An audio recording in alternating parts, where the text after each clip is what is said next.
Good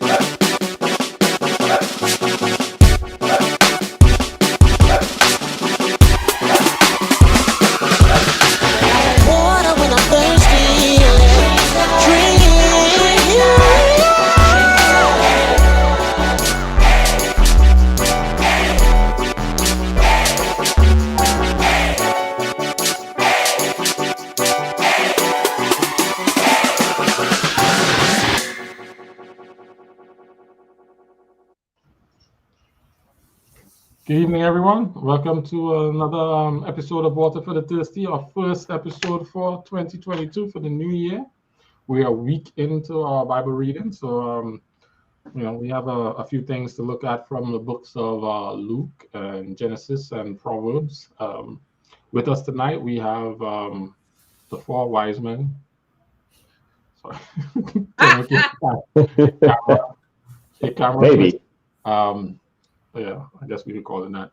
And the bishop, the four wise men and the bishop. Four so-called wise men and the bishop. Four guys and a bishop. How about that? Yeah. Some of our ladies are not well this right now, so keep them in our prayers as we carry on the conversation in their absence. Yeah, man, it's good to see you guys. Happy New Year to everybody. Same with you, sir. Happy New Year, Happy Christmas, Happy Kwanzaa. Happy New Year.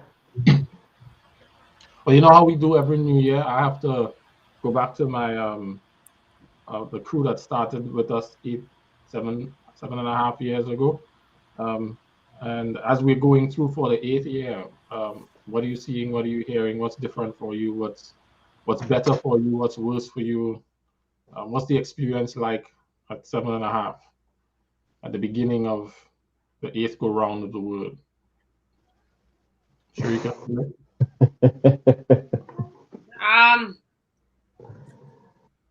What's that Wu-Tang reference that you always mention? That next level? 36 chambers? Yeah, the 36 chambers. Mm-hmm. I must be at the door then, because this is getting out of control. Tell me more. Alrighty.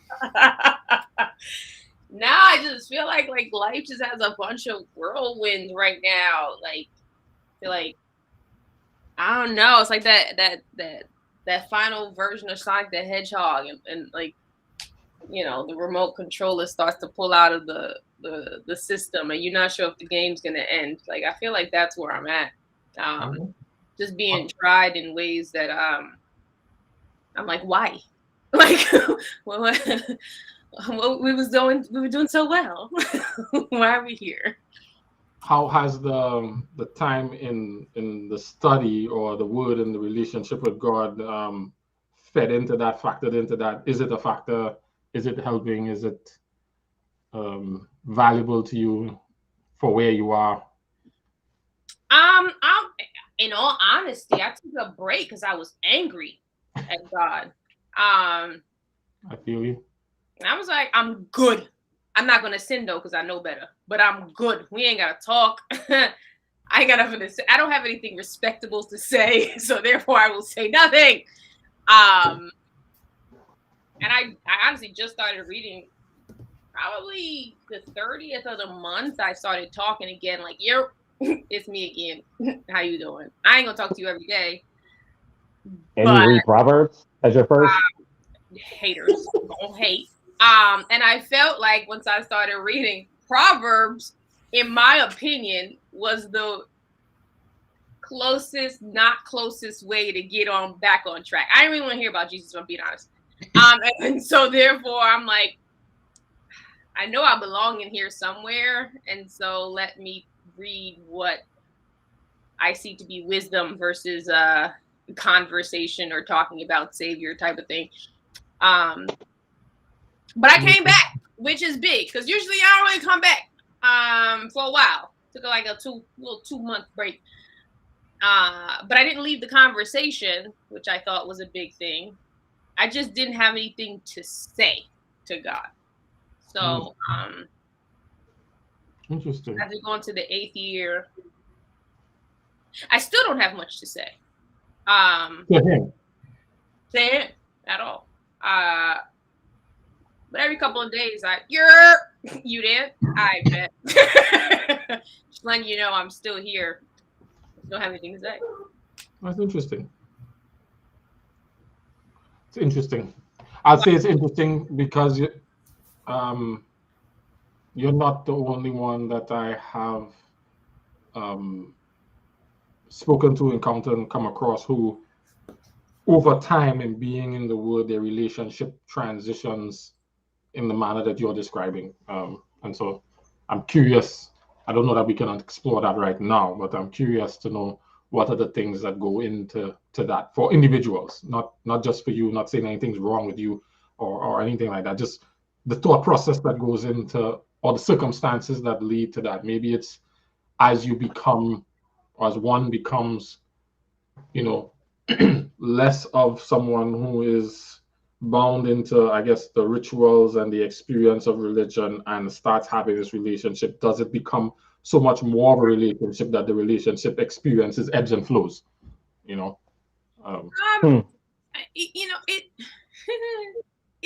think it becomes a relationship versus an interaction. Right. Which is why I was big, and every time I spoke to somebody about it, I was big on but I'm not sinning though. It's like arguing with a spouse. We still in the same bed, but I could turn my back to you. Like, I ain't go nowhere. I just ain't got nothing to say. Like, so I'm here. I understand the repercussions of sleeping in the next room, right? And what message that portrays. That's not where I'm at. I just ain't got nothing nice to say to you. You go to bed angry with him? What's the temperature like from his side as you feel it? Oh, he's probably like, this chick is up to no good. Leave her alone. Let her stay. She'll be back. Like, it's like, she ain't. I mean, man, it's early for me to be using such words, but this hoe ain't going nowhere. It's fine. Leave her. Like, it's only 8:08. I mean, it is what it is. We having a real conversation. And so I don't think he's worried. I think he's allowing me to be upset and just she be all right. And I roll over every so often. You there? And he'd be like, yeah. You ready to talk? Nope. All right then. Go back on your side. So, let me ask you this. The horrible sexual 3-4 years ago, let me go with 5-6 years ago when we just started, what would you have thought about your relationship if you were experiencing this type of thing? Like, what would you thought about whether this was okay? Would you become like, oh my gosh, I'm going to hell because I don't feel like talking to him? Is like, what would you have felt 5-6 years ago?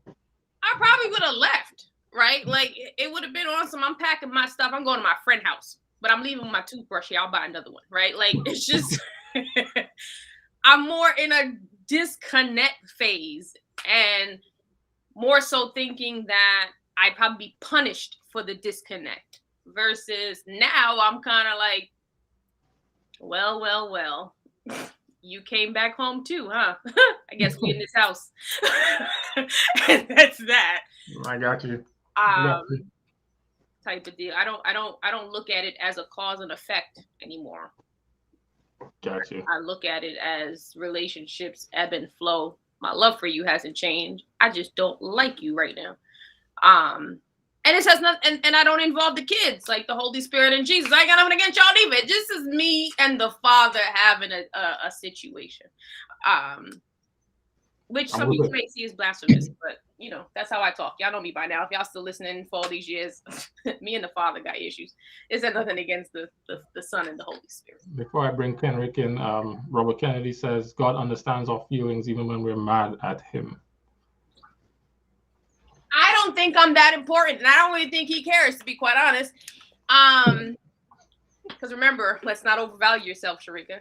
But I think it's a great thing to say, Robert, that God does care or understand my feelings, even when I'm mad. I don't think he cares. And that's not a bad thing. It's not a bad thing. Because sometimes parents don't care. And it is what it is. I know that for a fact. Right. I know Janice didn't care, and I know I've learned Sammy could cry all he want. Don't care. and I think it's more hurtful for me to to hold on to, oh, he cares and he understands. No, you don't. He don't care. It doesn't change how he feels about me. She gonna throw a tantrum. That's your business. Chill out. I got you. Kenrick.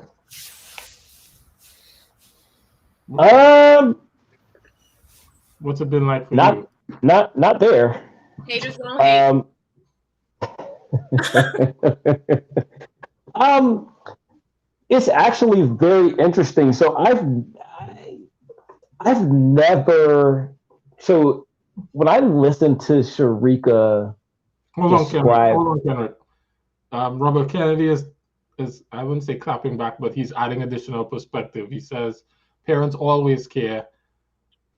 They just choose to respond differently sometimes. I think if you're looking at care from a holistic perspective, sure, my mother loves me to death, but I care for them, the situation.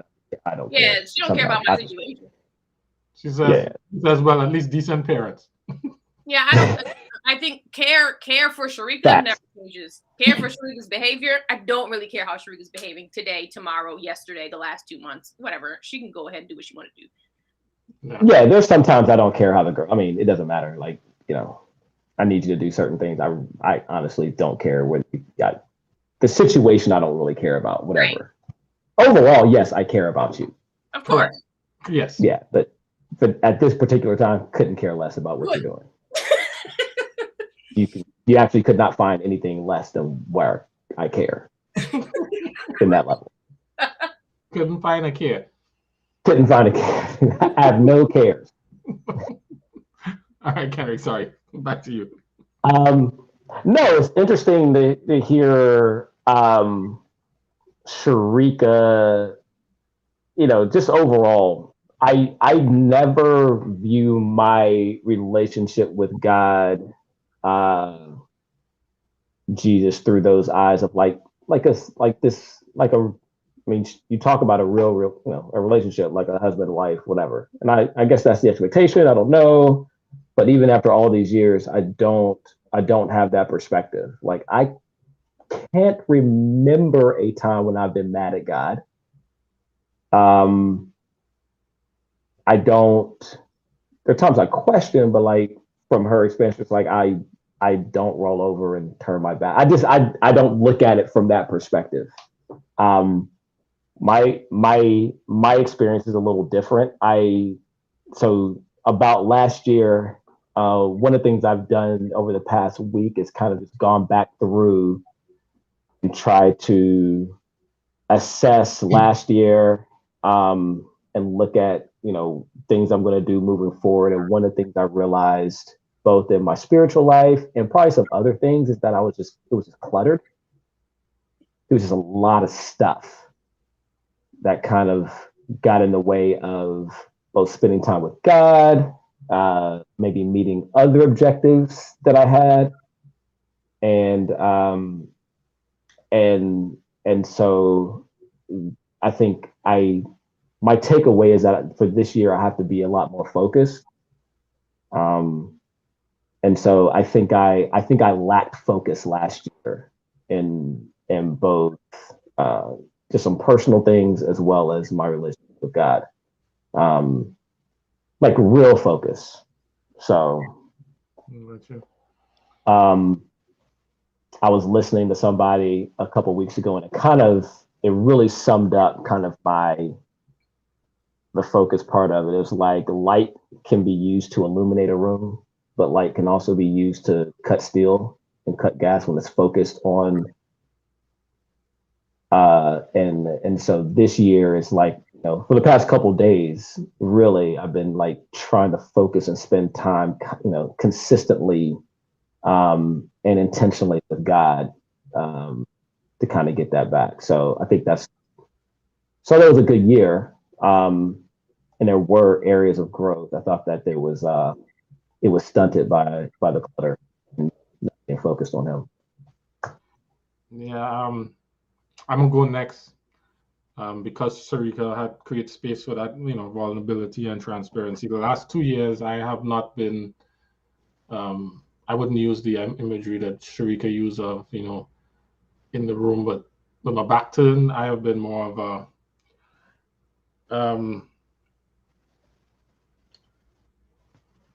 more like a prodigal who's like, I don't know if I don't I need space to just do me. I not just to do me. That's not right. I need space. I just need some space for that for a while. Mhm.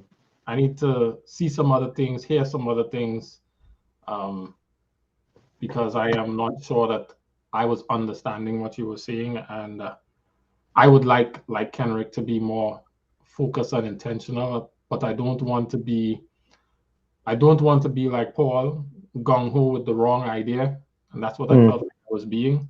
So I just needed to take a step back, and it's taken me almost.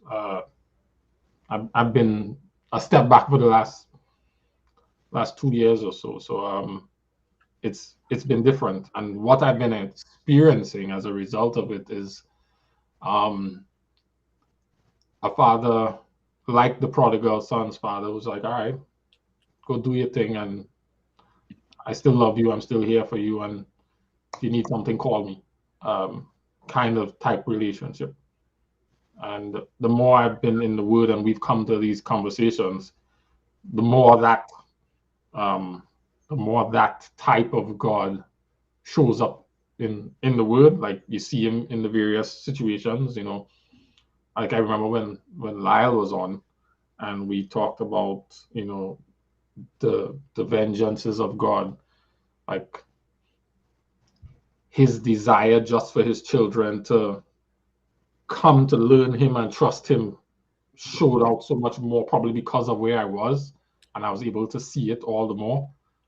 And so I guess those experiences are starting to shape what I see of God coming out of the Word, and I've been grateful for that additional experience. Like I remember when we were doing Ecclesiastes, Kenrick, and I started asking the question of, is it okay for the wise man to go and try all those things, to just kind of throw caution to the wind and be out there, because of where it allows him to end up to be useful to others. Um, I feel like that. I feel a little bit more like that. Not exactly that, but that's closer to the kind of dynamic that I've been experiencing coming into year 8. I feel like the foundation that we set has kind of in the way Sharika has articulated.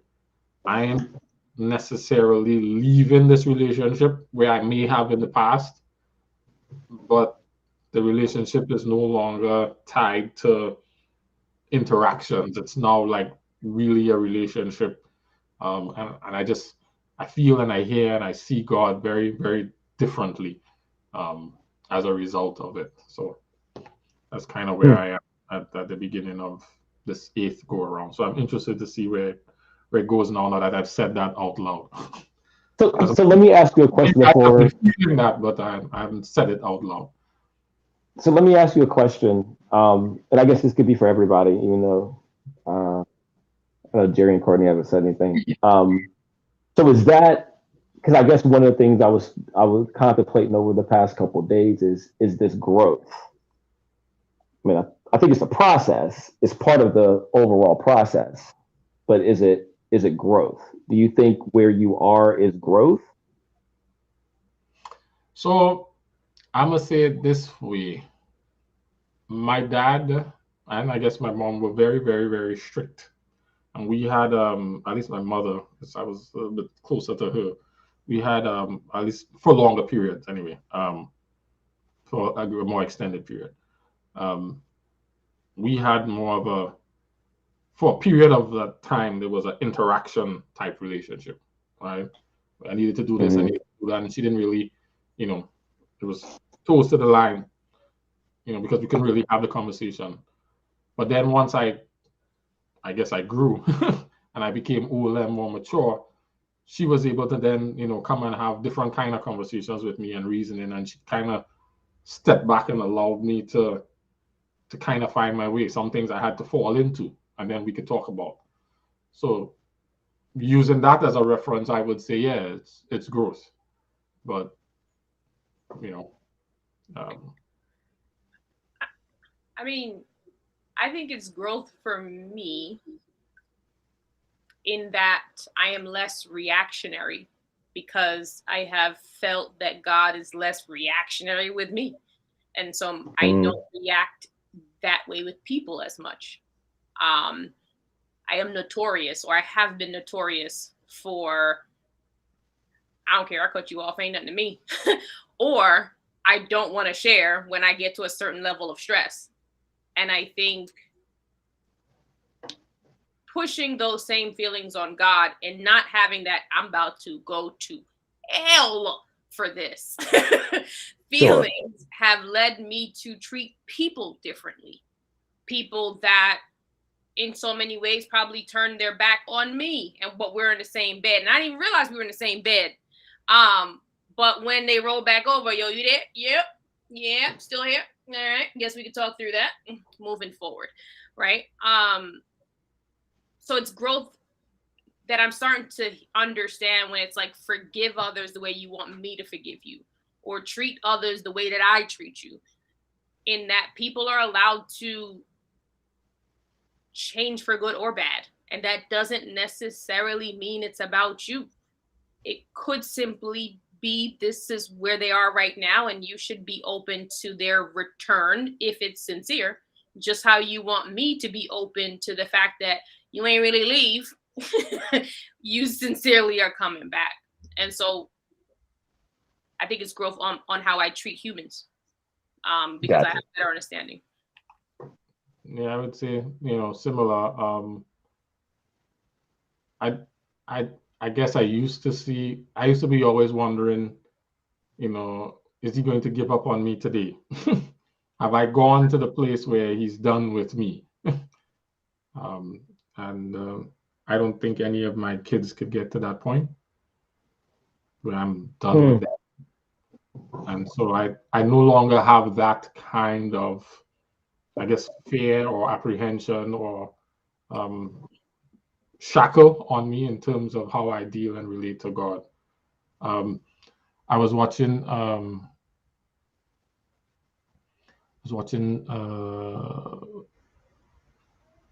Star Trek Discovery on Paramount Plus. It's like, oh wow, I got sucked in. I just wanted to see what it was. Just wanted to put it on to see what it was and got sucked in. And in one of the first couple of episodes, one of the characters said, I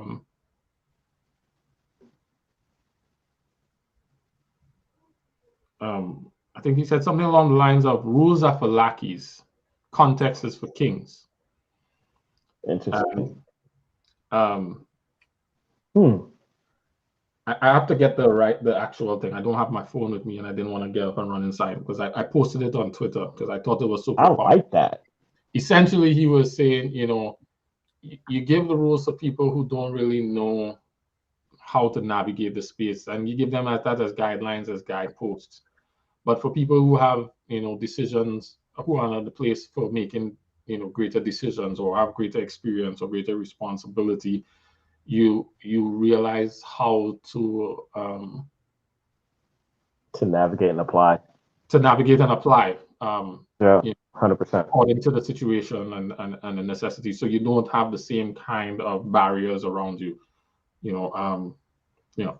I guess that can create problems in terms of ethics and right and wrong and sliding scales and slippery slopes and whatnot. But it also allows you not to be, to become a Pharisee.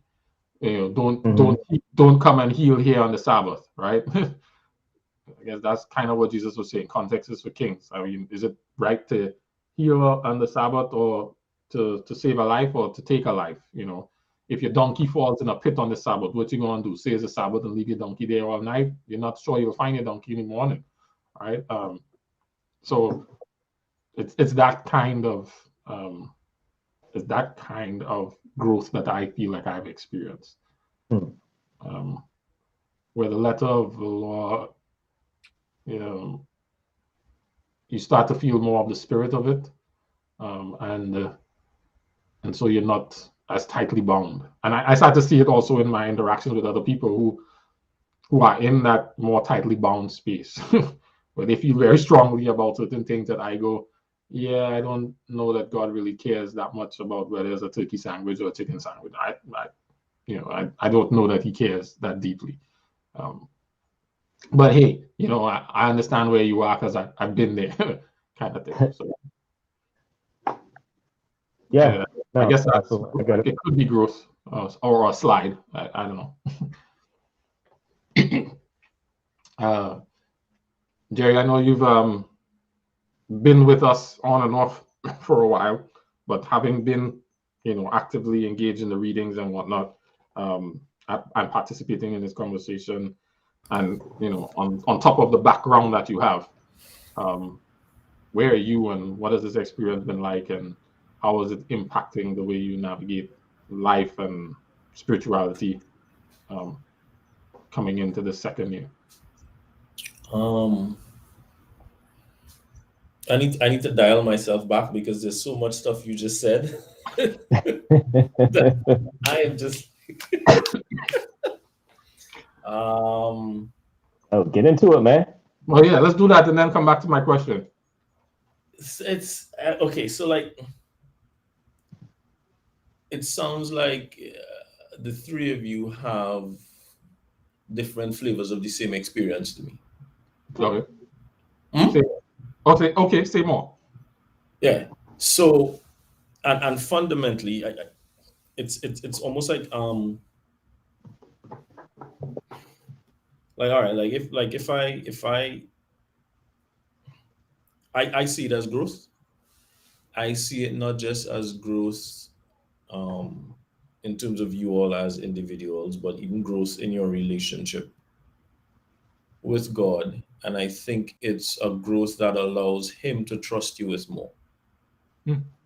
Because in my mind, and I'm speaking to myself as well, because being a PK, trust me, I get, if I start to break up books for you guys with everything like answers to objections and what was it, exegesis on the 27 fundamental, 28 fundamental, you name it, right? It's there.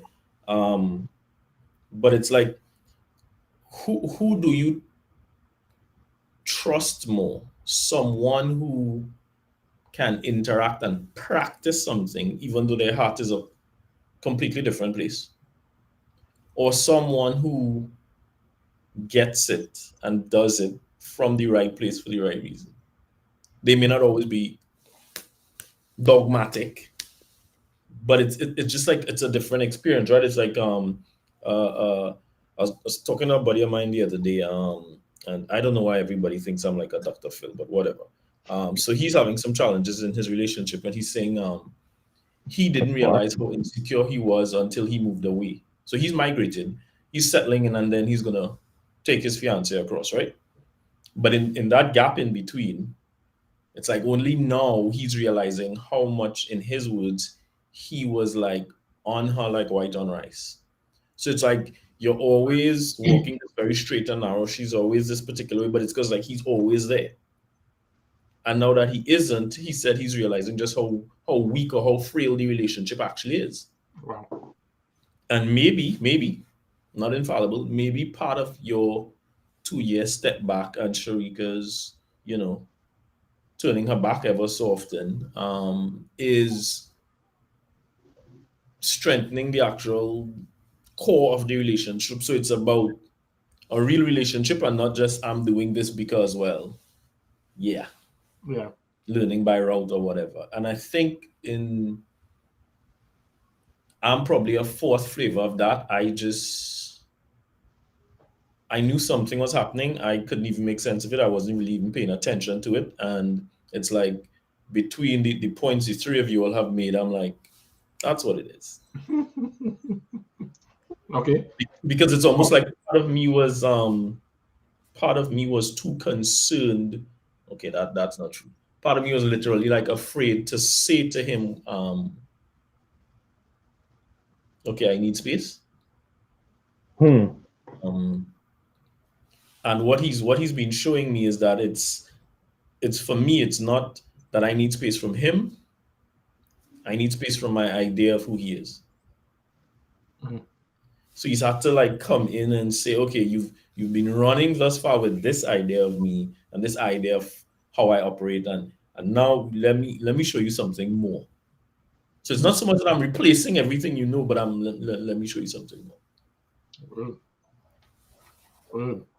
Courtney?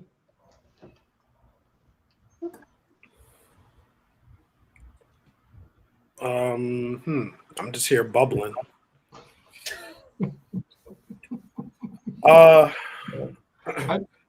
Maybe I should restate the question for you. Maybe that may be helpful.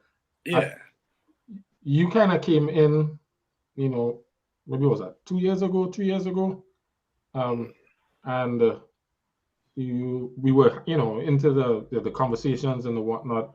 But I'm curious of what this experience has been for you and how it has affected the way you see God, interact with God, or even now see yourself and where your relationship is, and how valuable, if at all, this experience has been to how you now walk or navigate life, particularly as it relates to God and spirituality. Awesome.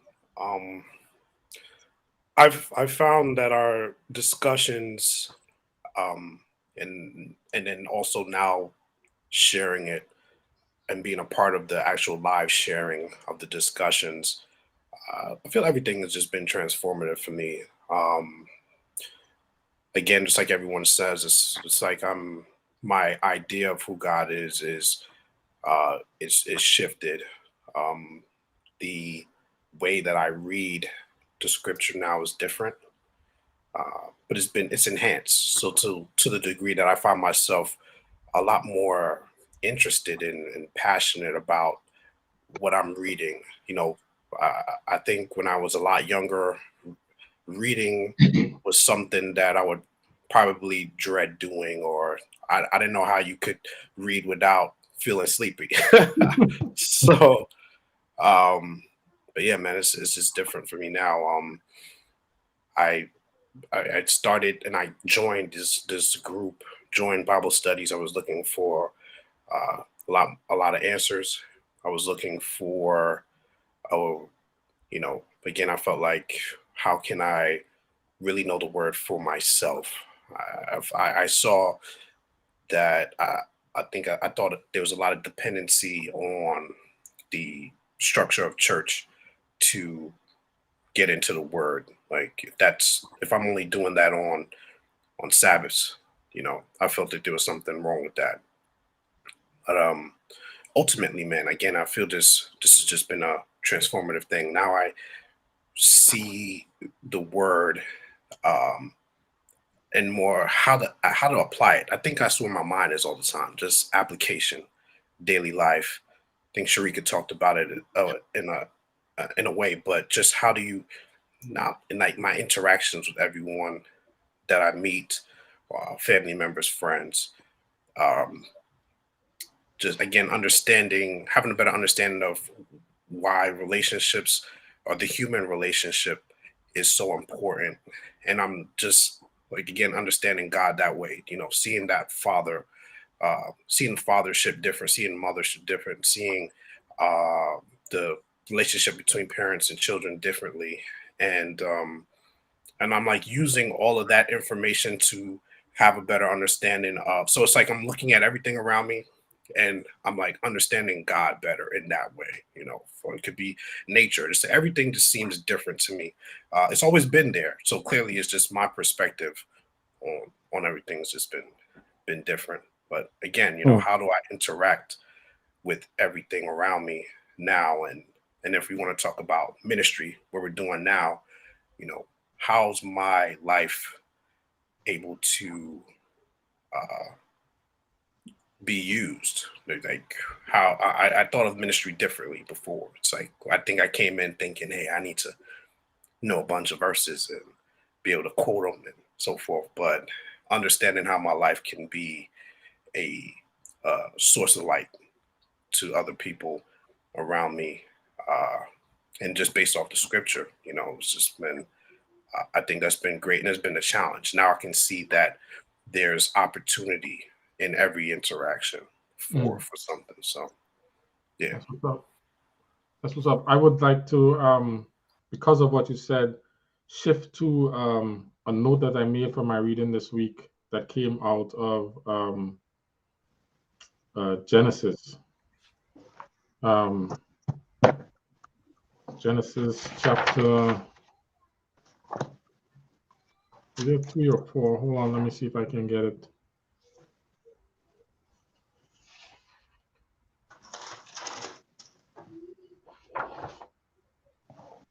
I'm gonna just find it in the scripture. It was where Genesis chapter 4. Yeah, Genesis chapter 4. From verse 14. Genesis 4:14. You know, you read something, you don't really pay attention to it, right? In Genesis 4:14, Cain says, well, from verse 13, Cain said to the Lord, my punishment is more than I can bear. Today you are driving me from the land, and I'll be hidden from your presence. I'll be a restless wanderer on the earth, and whoever finds me will kill me. I was like, what? And I'll be hidden from your presence? I always thought when God kicked them out of the garden that they were separated from him and his presence. And it turns out I wrote it down, Adam and Eve were removed from the garden, but not from God's presence. That is one of them illustrations of I'm starting to see God differently. Like, I can't keep you in this space anymore, because I keep you in this space, you'll eat that tree and whatnot. Correct. I'm gonna give you some clothes, and you'll go outside. It'll be more difficult than it was in here, but I'm still here with you. So much so that Cain grew up with the idea that he was in God's presence. So when he's getting this punishment now, he's like, wait, you driving me away from you? Which would suggest to me that he felt comfortable, like he grew up with God's presence around. I mean, maybe I'm reading more into the text than actually is, but it feels like Cain is saying, don't push me away from you. So I never actually have it marked, something similar to that. I never took it from the perspective of leaving from the garden and not being in God's presence, but it was kind of interesting where it was like they driving me from the land, and I had it underlined, and I would be hidden from your presence, as if there was something special about that location and not necessarily something, right? You know, and I think it's less relationship and more geography. And I think in this, what I receive is it's a physical, like, they're still walking with God. You're just not in God's house. You in your own house now. And I come see you versus you being in my house and you can come see me whenever you feel like it. Yeah. And, you know, I think in 15, God explains, and I don't think Cain got it, but he tries to explain that that's not true. Like, not so. Like, that if anyone kills you, it's, I got him. That's not what's going to happen. And I am not interpreting that Cain understood that seeing God every day was not the determination of whether or not he was in your presence. But I think this is clear that they were still seeing him regularly and understood the protection or semi-protection that may come with that. Yeah. And that other people knew that they were seeing him too, right? Because his whole thing is like, somebody gonna get me when they see I'm not with you. Right? So, like, so was this like a superficial type thing to where he just enjoyed being in the space? Like he enjoyed, he took advantage of the protection of the quote unquote protection of what that space was, being in his presence, but not necessarily being. Perhaps I was looking at it from, you know, the fact that they were kicked out of the garden, but God was still there with them. And whether he was taking advantage of the presence or not fully appreciating it or not, the presence was there, is the angle that I was coming from. So, but it's entirely possible that Cain was just, you know, using it for his own benefit. But I also think there's substance in him saying, I'm a wander and they're gonna kill me because I'm not gonna be with you. Correct. That for me indicates I am physically separated and everybody can see that I am physically separated from you. and they got vengeance on me, my man, because I'm clearly not innocent. They're gonna kill me, which is huge. Because I mean, I've never looked at it that way either. No, but mental. There's a similar sentiment that the children of Israel echo. Anytime Moses or any of the other prophets would come and say, all right, well, look, if you're not doing this, God is going to be displeased with you. And there's this, children of Israel had the presence of God as well, pillar of cloud, pillar of fire, and they took advantage of it, right? They're still, sneaking from tent to tent, doing what they're doing on the pillar of cloud and pillar of fire, right? What verse was that? What? But you see the same sentiment. It's like, well, if this physical pillar is gone, then it's like open season on us, right? Did you bring us out here to die? And so that verse is Exodus 33. From verse the sneaking in the tent, or we dying? Which one? From verse 12. He's a 12, 17-year-old youth from RPC. Exodus 33 from verse 12. Moses said to the Lord, "You've been telling me lead these people, but you have not let me know whom you will send with me. You have said, I know you by name and have found favor with you. If you are pleased with me, teach me your ways so that I may know you and continue to find favor with you. Remember that this nation is your people." The Lord replied, "My presence will go with you and I will give you rest." Then Moses said to him, "If your presence does not go with us, do not send us up from here. How will anyone know that you are pleased with me and with your people unless you go with us? What else will distinguish me and your people from all the other people on the face of the earth?" And the Lord said to Moses, "I will do the very thing you have asked, because I am pleased with you and I know you by name." And then Moses says, "And now show me your glory." And the Lord said, "I'll cause my goodness to pass in front of you, and I'll proclaim my name, the Lord, in your presence." So even up until then, people equated God's acceptance of God's presence being with them. It was all based upon his being pleased with whatever they were doing. I don't know that. I would say this, Kenrick. Go ahead. A lot of people, and particularly the children of Israel, they thought that because God's presence was there, they took advantage of it and thought that they could do whatever in his presence. Right? They did do that. I don't know that they necessarily thought that God was okay with it, but they felt that, well, if he's still here, then, And it can't be. I think in so many ways, if he's still here, he's the only one that will deal with us. These outsiders won't touch us. Correct. Unless he lets it. And then him letting it technically is him leaving or going to the bathroom per se, right?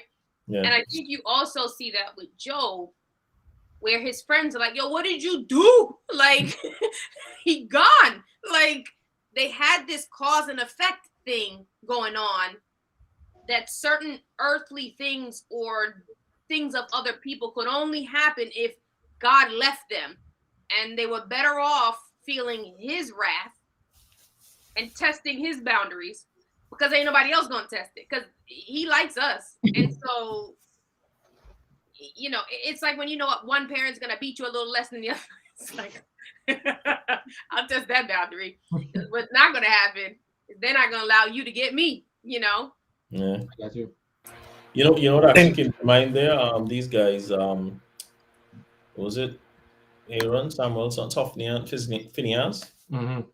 They taking the wine and trying to get chicks laced and in the sanctuary, but it's like it's so good because we his boys, right? So, right, you're disrespecting me in my presence. Yep. Yeah, I don't know that his presence means that he's co-signing all that they're doing. Correct. But they understand clearly that if his presence is not there, it's open season on them. Yeah. In Cain's case, I'm curious. I don't expect us to have an answer, but Is that the Holy Spirit? What happened? What happened? You just kind of came on with like a hum around you, like, ah. It was kind of weird. Oh, word. I mean, well, let it be so. But I'm just saying. Who are the other people that Cain are worrying about? I mean, again, I don't know if we know that. And then, two, if he's the first one that actually took a person's life, why would he be worried about somebody taking his life if no one else thought about doing it besides him? I just those two things are just in my mind. No, I think he knew he started a trend, man. I mean, once it's done, right? And now other people can follow, right? So, right. And nothing He happened did to it, him, right? right. He did it in the field, so nobody saw how he did it. So yeah, but not only did he do it, but nothing really happened to him. So it was like with impunity, like. I think. Nope, not gonna say it. It's too early. Carry on. Anyway, I was raising it really just to point out, that view of God that's been coming out to me, and how I was able to see it even in this reading. Like you think about even chapter 3, beginning of chapter 4, where Cain is bringing the fruits, and God is like, yo, if you do right, you'll be accepted. If you don't, sin is at the door crouching with you. Like he's not there with a big stick, like, you messed up, bah! You see this God who's working with these people, even when they are, I just see, even from the beginning, he was there with Cain and Eve. I mean, his presence still persisted, and I guess it makes me want to pray. Don't let your presence, don't let me have to experience your presence not being there. And I'm grateful that you consider still staying around, even though, I might be more like Cain than Abel or Seth. You know what I'm saying? right. And he's talking to him directly too. So is that also another thing? Like we could use what's this king here before David? He felt as though the Lord, Saul, he wasn't talking to him anymore. Right. So that's an interesting comment, Courtney. I'm good for one.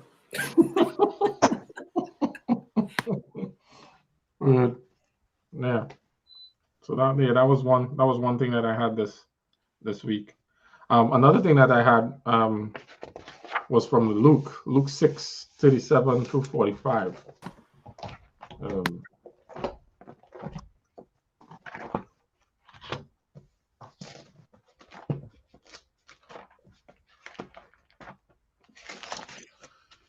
It goes just the first couple of verses here. Yeah, 2:45. Do not judge. 6:37 through 45. Oh, okay. Do not judge, and you will not be judged. Do not condemn, and you will not be condemned. Forgive, and you'll be forgiven. And then there's a whole lot of stuff in between there. The next verse that I wanted to highlight was verse 44. Well, verse 43 and 44. No tree bears bad fruit, nor does a bad tree bear good fruit. Each tree is recognized by its own fruit. What's the difference between judgment, condemnation, and recognition? Because I believe that in today's English language, we tend to use them interchangeably. Judgment, condemnation, and recognition. Yeah, because it says don't judge, don't condemn, but each tree can be recognized.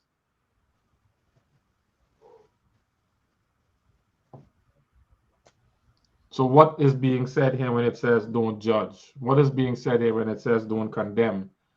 And since recognition is possible, what is being said here by that? What is the instruction being given?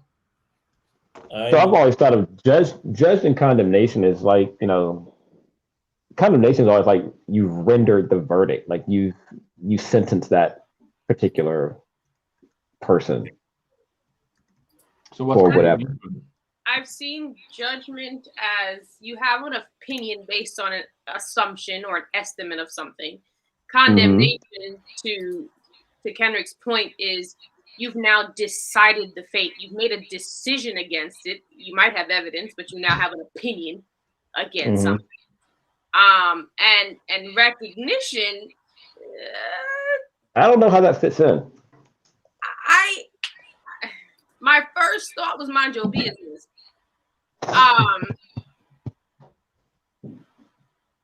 Because you don't know the full fact. Like, all of them are one-sided decisions. They are one-sided. Well, it's funny you actually brought that up, right? Because many years ago, my mom gave me her spin on it, and she says what we do is what we can recognize as an action or a series of actions. To judge is to presuppose what the motive behind that action is. Now but you can't really do, right? And then to condemn is to dictate what the outcome of all these actions will be, which you as well you can't do. So you might see there's a story she read, and she said, there was this guy sitting on the train, head in his hands, and he's just allowing his kids to run crazy, right? And people are looking at him like, why don't you get your rascals under control? You must be the worst dad ever, right? You're just there, absorbed in yourself, and these kids are wreaking havoc on the subway. And then he confided in one person that he just came from the hospital with them. He had them in the waiting area, and the doctors came back and explained to him that their mom had died. So now you're seeing the same action, but now you understand and interpret his motives differently, and you can't condemn him because you see that there's a whole different outcome, because he's just trying to figure out now how to deal with his grief, be strong enough for his kids. Yeah, but to Sharika's point, it's all one-sided. So you just look at action and you assume, well, this guy or this girl must be this, and if they're doing that, then this must be the outcome, right? Which,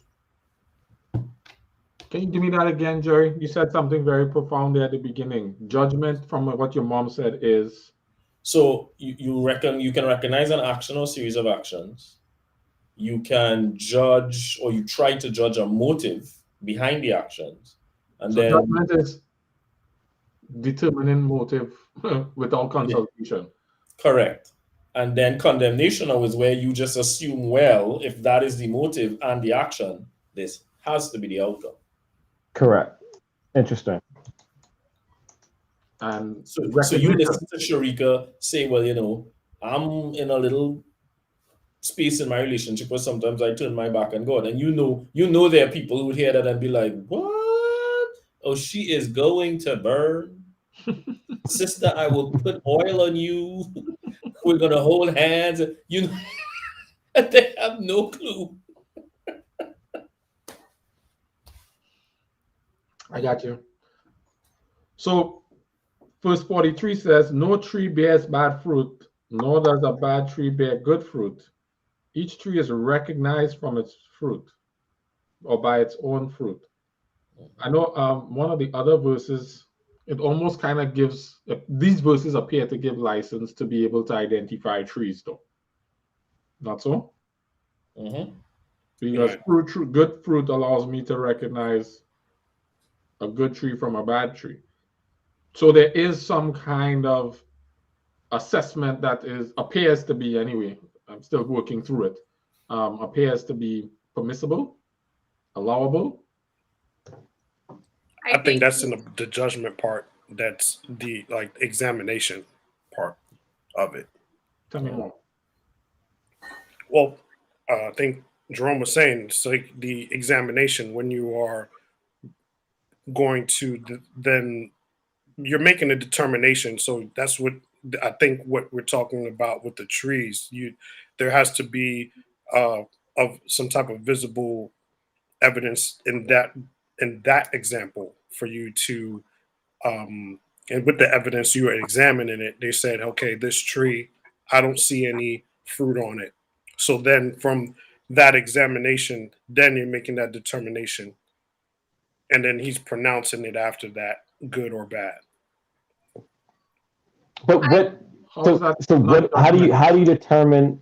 determine whether? I guess the thing is, how do you determine whether a fruit is bad? Is it only by the way you see it? Do you have to touch it, bite it? Like, do you have to experience it? Like all of those things? I love Is it that, only Kenrick. visually? Right. But I love that, Kenrick. I'm gonna take Sharika before I respond to you. Go ahead, Sharika. another thing that I was thinking about, that all trees are not always in bearing season.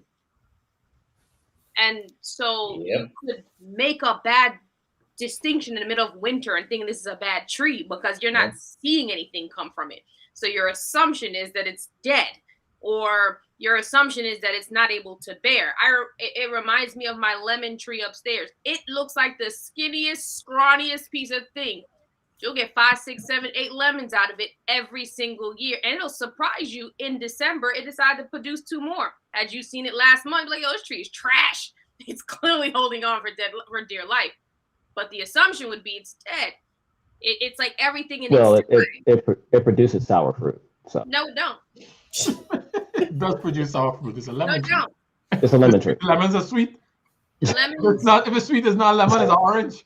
First of all, I mean, let me tell you something. One of the reasons why someone if someone's sour, they're considered bad. So you have a tree that produces bad fruit. Not true. Because Sour Patch Kids are amazing. And they're sour. Yeah. Okay? And so are Warheads. They have a purpose. Question, Jared. Let me ask you a question then. This is kind of tied to Kenrick's point. So is it then that a lot of what is interpreted is really based on where the person who's making the judgment is?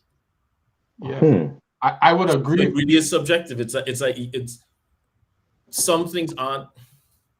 It's not so much good or bad. I want to say that carefully. How you interpret it as good or bad is really tied to, I guess, where you are. And I'll give you one quick example. If you're reporting to someone, you got a boss, and your boss is the kind of person who will set a direction for you and then give you the autonomy to go figure out how to get to where he wants you to get. If you're opinionated, self-sufficient person, you would actually like that. You would think that's great. But then if you're the kind of person who's afraid to be accountable for any decision, you wouldn't like that. You'd think that's bad, and you would want a boss who tells you every single thing. So certainly if it goes south, oh, it was him. Protection. He just told me to. No, neither is really good or bad. It's just based on. Yep. I do believe there are things that way. But I don't know that all things can be looked at. Not all things, yeah. Not all things.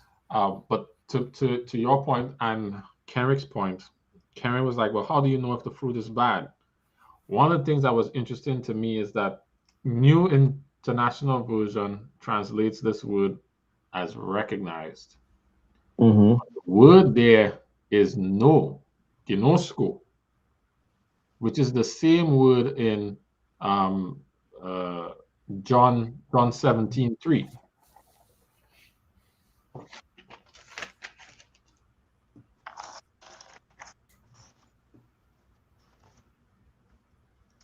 Now this is eternal life, that they know you, the only true God, and Jesus whom you have sent. That word recognize or know is experiential knowledge. So that recognition, let me see if I can pull it up and see if I get that word. What is that? It was Luke 6, what is that, 40? 44? So on the Amplified, it says to become acquainted with and understand. Correct. So you can make the determination if you're up close, and you will make that determination if you have sufficient experience with the fruit. Mm-hmm. But what you should refrain from doing is assessing. Sharika has recognition of a lime tree. If I came by and just saw the lime tree, I would be casting judgment. And then I would determine condemnation. Sharika, you should throw away this tree. Or if Sharika leaves me in the house and says, make sure I water my plant, I'd be like, why water this plant? It's dead already, right? Who waters dead plants? I'm going to disregard Sharika's instruction not to water the plant because she had me watering a dead tree. Sharika, on the other hand, has score about the tree. So she could know whether the tree will actually bear fruit, why she should still keep giving it water or not. And I think about it because we oftentimes use this to assess people from a distance. Well, I can see your fruit, right? Yeah. The Bible says I can recognize a bad tree by its fruit, and your fruit is bad, according to what the Bible says. But it says here, don't do that judgment thing, which I like the way you categorize it, or your mom explained it, Jerry. Determining motive, which you can't do from a distance. You can't determine motive unless you're up close and in relationship. You could determine motive when you're a Gnosco because you're close enough to know.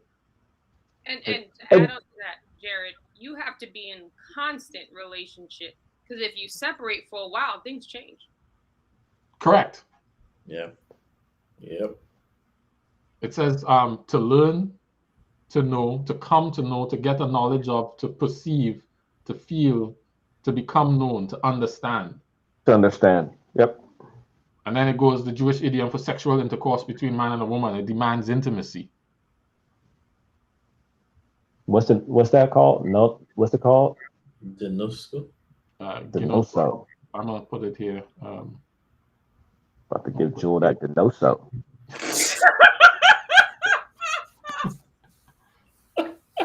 It's strong. Oh, Kendrick. Yeah. Right on time, folks. 9:03. Here we go. Yeah. So she knows so. That's interesting, because now I can see how then Christ would then say that he's the only one fit to judge in that regard. Yep. He's the only one intimate enough with any of us, right? Right. Absolutely. Yeah. And just to be go ahead, Kendrick. No, so and just to be clear, and what is fruit? Fruit is the evidence of your nature. So a mango tree, you can tell a mango tree because it bears mangoes. It's not a lime tree. Good. It's not a lime tree, right? Yes. So the fruit is the evidence of what you are or are not. So my words, my actions, my yes, all of that. Okay. I would say your consistent words, consistent action. Correct. Yeah. Yeah, I would say over time, yes. You couldn't do that in a moment. You couldn't look at fruit in a single interaction and determine fruit. You couldn't do that. Because, like, for example, the fruit of the spirit is love, joy, peace, all these things. The fruit of the flesh is all these other things. When you consistently yield to the flesh, these are the things that manifest themselves, that show that you are yielding to the flesh.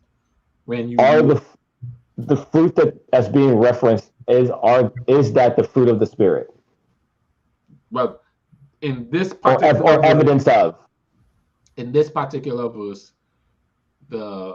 Jesus appears to be using the imagery of fruit to determine the nature of the thing, but he's not. Because to your point, love, joy, peace are things that cannot really be assessed in a moment in time. Correct. But they're also the bearing of the spirit, right? This is what the fruits of the spirit are. These things over time. Mm-hmm.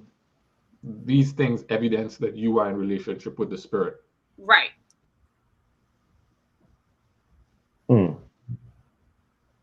Okay.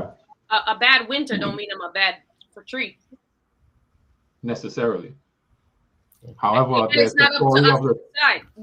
We'll never have enough information to judge. to judge that, like to draw that conclusion.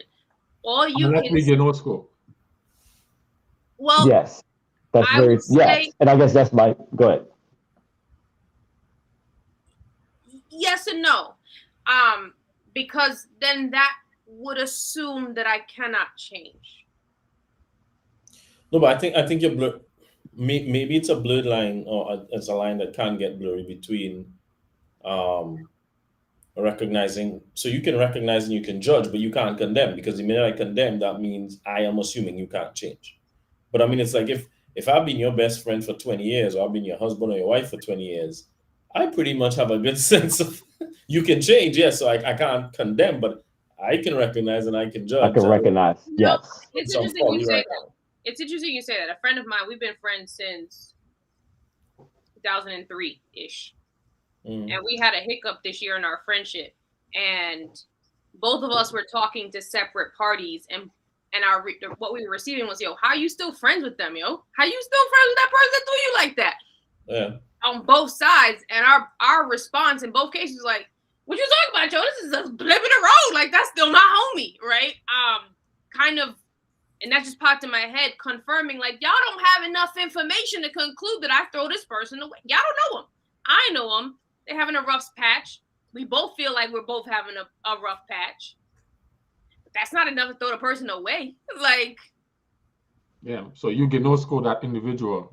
You have enough experiential knowledge, to have an understanding of what this is. I can see that. But you can still recognize that the fruit of the relationship at this point isn't great. Correct. Right? But it goes back to the condemnation. You're not putting that relationship away. Or the other people are.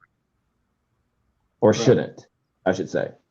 Yeah. It also goes into, it reminds me, and we're coming off all track, why it makes more sense to speak to the person you're in conflict with first. Because you have a better assessment of the tree. The outsiders don't know enough, and this could condemn that tree for a longer period of time. Like, it's like, for example, on both sides of the fence, they probably think I and them are horrible people and will never get past that. Right. Maybe Pablo was onto something. Pablo said, talk to the person first, and then bring in the next closest person, and then bring in the next closest person. That was Jesus. Was that Jesus? That was Jesus, Matthew 18. Oh, yeah. Okay, good. No need to give Pablo more credit than this. Yeah, now you gotta go after Jesus. I'm okay with Jesus saying it. I'm not a fan of Pablo. Is there any correlation with the fig tree that Jesus curses in, like, Mark? Yes, I believe so. Mm-hmm. Because Jesus is the one using the tree imagery. So I believe that we could process whether that is the case, but I would go ahead and say yes, I believe so, because I wouldn't say they're the same. No, I didn't say the same, but I would say they're correlated. Okay. Because Jesus's thing was the tree was in leaf out of season. Correct. All right. And he went over to examine to see what was going on. Like, he's like, oh, this tree looks like it should be bearing fruit, but it's not. Why do you look like this out of season? Like, why are you in full bloom in the middle of winter? Correct. And you're not an evergreen. Right? So the tree was misrepresenting itself in that regard. And I think Jesus was taking issue with that. But Jesus also tells the parable of the tree that wasn't bearing fruit, and the gardener tended to it, and the guy wanted to cut it down, and he's like, nah, give it one more year, and if then it doesn't bear fruit, then he could cut it down. So you also see, that kind of imagery as well, using the same metaphor. Go ahead, Shrika. Yeah. I think it's interesting that Jesus pulls closer to the tree to get a better look at the tree. And the significance of that. Yes. Which is why I thought it was so profound. Because I went and started looking at his words. Because I was like, judge, condemn, recognize. I know we use those words interchangeably.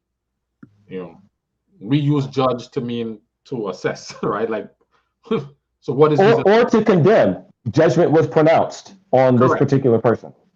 Correct. Right? Yeah. Judge fairly. I mean, or judge accurately could mean look at it and make a proper assessment, right?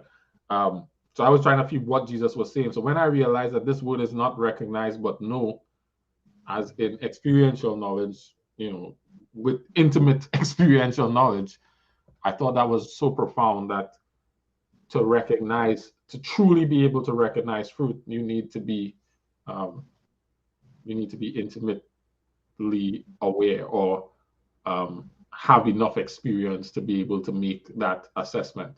You can't make that assessment from a spot or a couple of spots, you know, enough to determine motive, first of all, and to condemn, determine consequence. That was revelation for me. Yeah. Yeah, I've never thought of it. That makes a lot of sense. When you break it down, it's so clear. Yeah, I thought that was interesting. And right on the back of that is forgiven, you'll be forgiven. Right? It's like, do not judge and you will not be judged. Almost like he's saying, if you make these spot assessments of people, then God's going to use that standard against you. No. But he can't do that. I had a question. Why not? He can do that. It's not in his nature. Okay. What do you mean? He won't do that. Not he can't do that. Well, I shouldn't say can't. Yes, he won't. I have a question. It's in Luke 7. Okay. Talking about the centurion, my man, right? Mm-hmm. Something stood out to me just today that Jesus says in verse 9, after, you know, Jesus gets interrupted, he's on his way, he gets stopped on his way, like, you don't even gotta come all the way over here, y'all. Don't even waste your time. Just say it and it's gonna happen. And he says in verse 9, when Jesus heard these things, he marveled at him, turned to the crowd and followed and said, I tell you, not even in Israel have I found such faith. So we had John the Baptist alive during that time. We had some big heavy hitters. So that's maybe why John died right there. His faith. Oh my God. I would. That's it. That's your takeaway? I'm here. I mean, honestly, I was walking down this road. I was like, oh, she's about to bring a word. No. That's your word? I literally sat up when I read this, like, yo, seriously, I'm thinking second in faith right now is John the Baptist, given that he is baptizing and Jesus is speaking so highly of this man, to turn around and be like, yeah, out of everybody, this man right here, this is it. The perspective, right? Huh? Yeah, but There's perspective. No, it's not. It's not?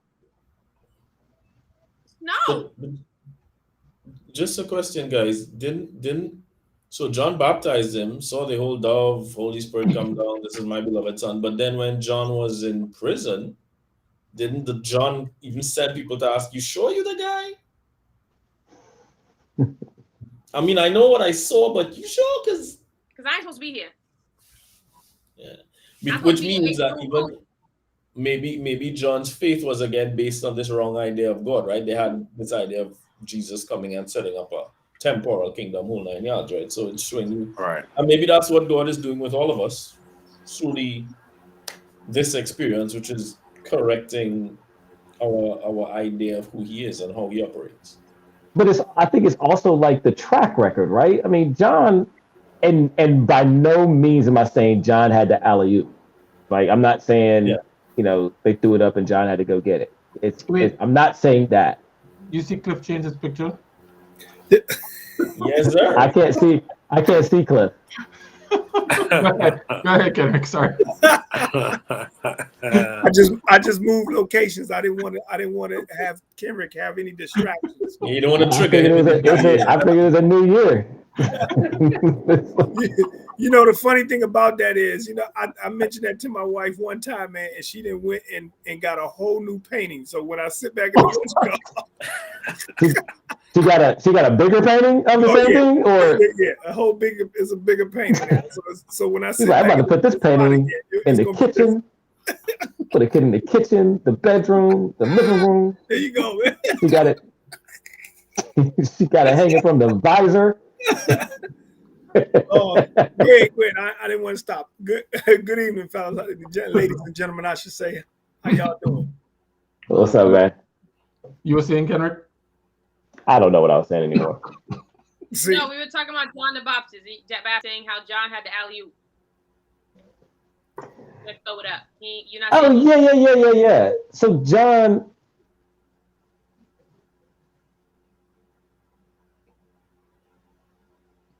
Did he just freeze?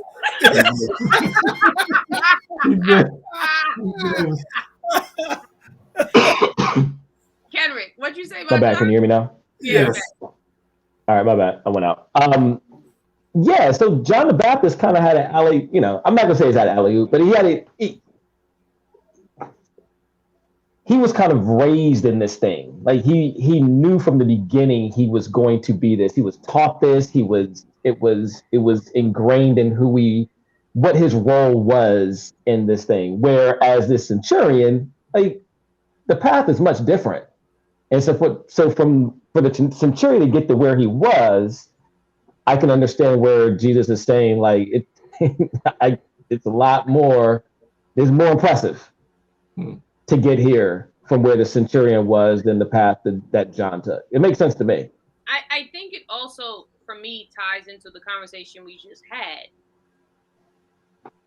If you didn't know any better, like I didn't, John is next in line. Like, this is the faith man. Like, it gotta be. You was baptized in Jesus. If Jesus is allowing you to baptize him, sir, you must have some level of faith that we can't tap into. That's a little crazy, though. I'm not saying that is true. I'm saying the conversation we have from afar, this tree is looking a lot better than this tree really is. Sure. Yes. This to be pronounced, it's like, oh snap, I done judged the wrong way, because to your point, the centurion ain't raised in this game.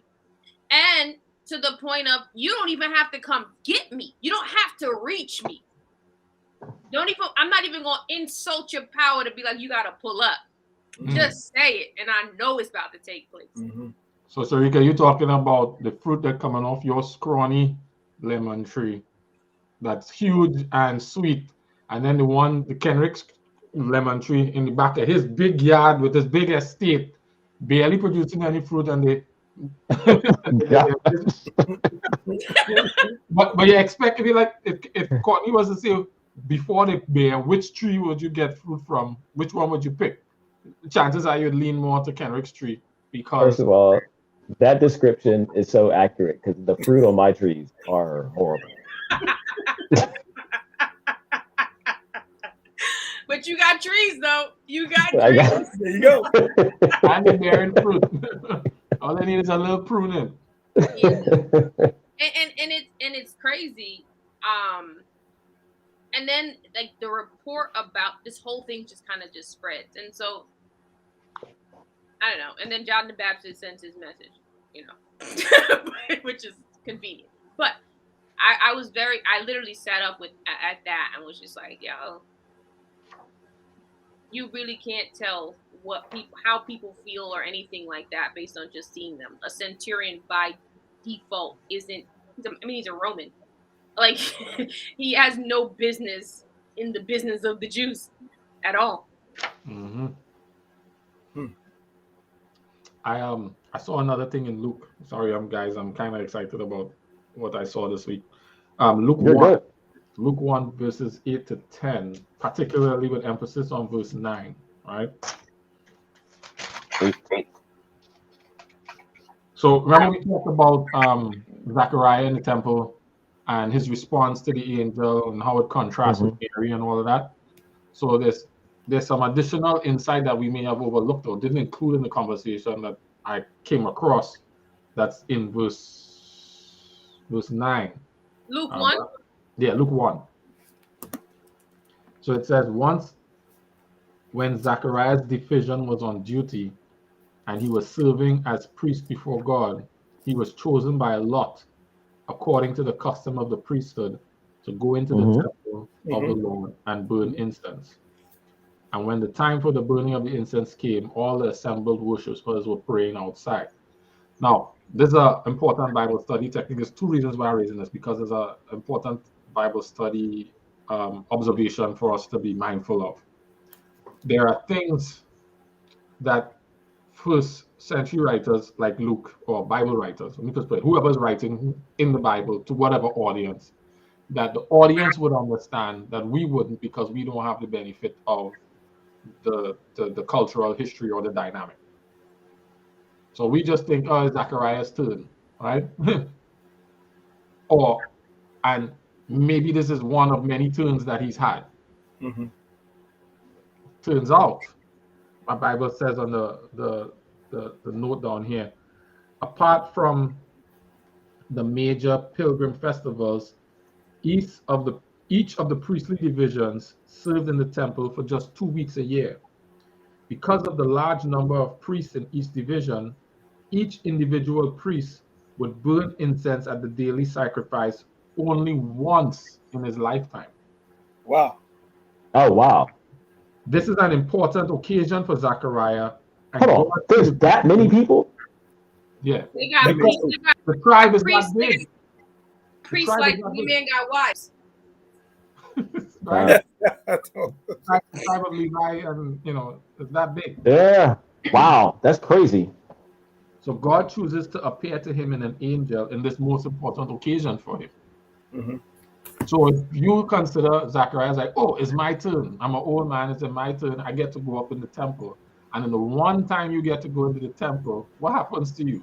The big angel from God who giving you his name come and talk to you, and you will still ask, dude, how can I be sure? It gives that a whole lot more significance coming into that understanding, and it is, Sharika, as you were talking about, shows the difference and the contrast between Mary, who is like the centurion. She's a young girl, and she doesn't ask that question. She's like, well, how will that happen? Because, well, as far as I know, to make babies, and I haven't, and so I'm about to get married, right? So how that gonna work, right? I'm down. Just tell me what story to tell. Right? It's a whole different posture, and maybe it tacks back to the earlier conversation we've had.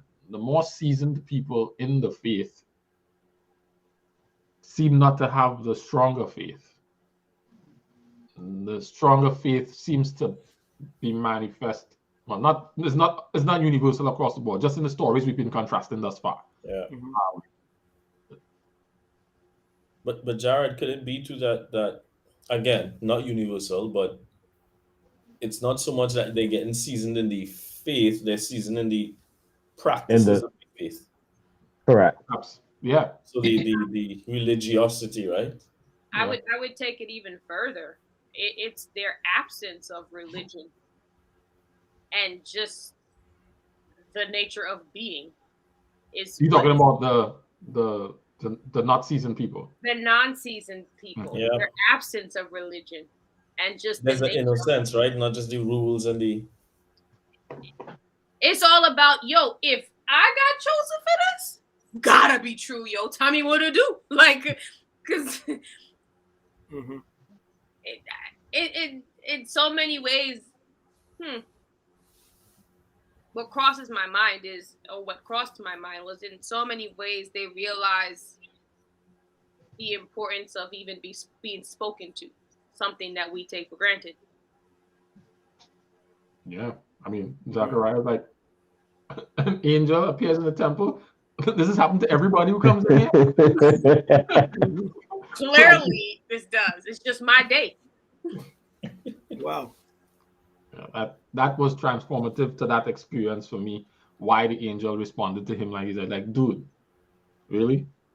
You know where you are right now? I know how excited you were to come here today. And I show up here on your big day. Mhm. You get a twofer. Your big day in the temple to serve God, and an angel come to you. You have to be special right now. And you gonna doubt what I'm saying to you? What I'm You saying. To gonna you. really push back on that? Really, dude? Look, you be quiet. Now And you you about to can't have a kid. talk about me coming through. You can't even tell the friends about me coming through. You can't say that. How you want to know for sure? You won't be able to speak. Here That is is the the sign that you're worst. asking for.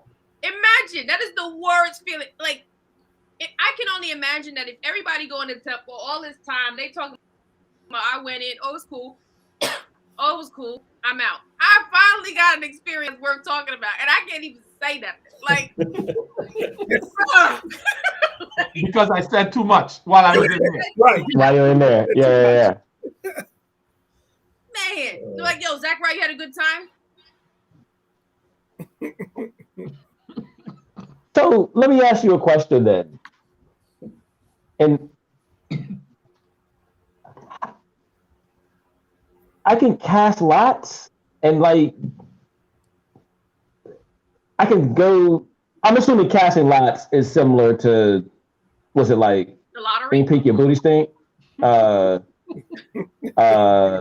Meeny, Miny, Mo. I Yes. believe you. Yes. Y'all never did that? Y'all never did Ain't Peek Your Booty Stink? Yeah, we understand what you mean, man. So it's the equivalent to that. That's a tiger by It's the equivalent of that, right? You mean the equivalent For of the a most lottery? part. The equivalent of the lottery. I wasn't going to go that far simply because of, like, I equated casting lots to picking straws and doing any, like, all that. Mhm. Not necessarily picking a ticket that, Right. Yes.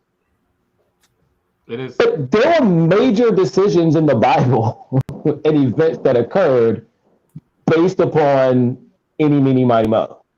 Essentially. Yes, that's correct. Do those things happen? Is that so? Depending on what I guess system of belief, or let's say conference. I mean, are people chosen this way? So I knew you was going to. Yeah. Proverbs chapter 16, verse 33. We can't read it. We're not there yet. Well. Look what book we're going into. Bishop. Proverbs 16, you said? Yeah, Proverbs 16, 33. Mhm. Can you read? Hold on. 16. I got multiple pages. He would have lost sword in hand by a lot, bro. Well, I'm using my Bible that has like the 4 different versions. So it's like every page is one, literally page version. Proverbs, yes, you're right. I would have lost that. I would have. 1633. Yeah. Not gonna lose Ain't Peek Your Booty Stink. I never lost that joint. Yo.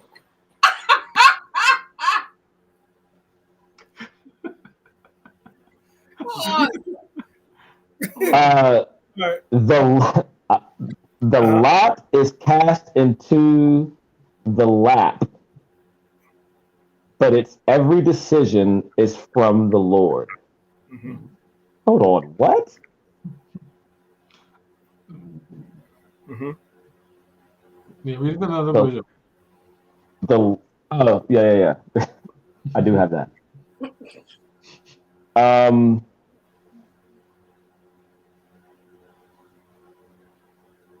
Okay, so the Amplified isn't much different, but it gives the clarification. The lot is cast into the lap, but the decision is wholly of the Lord.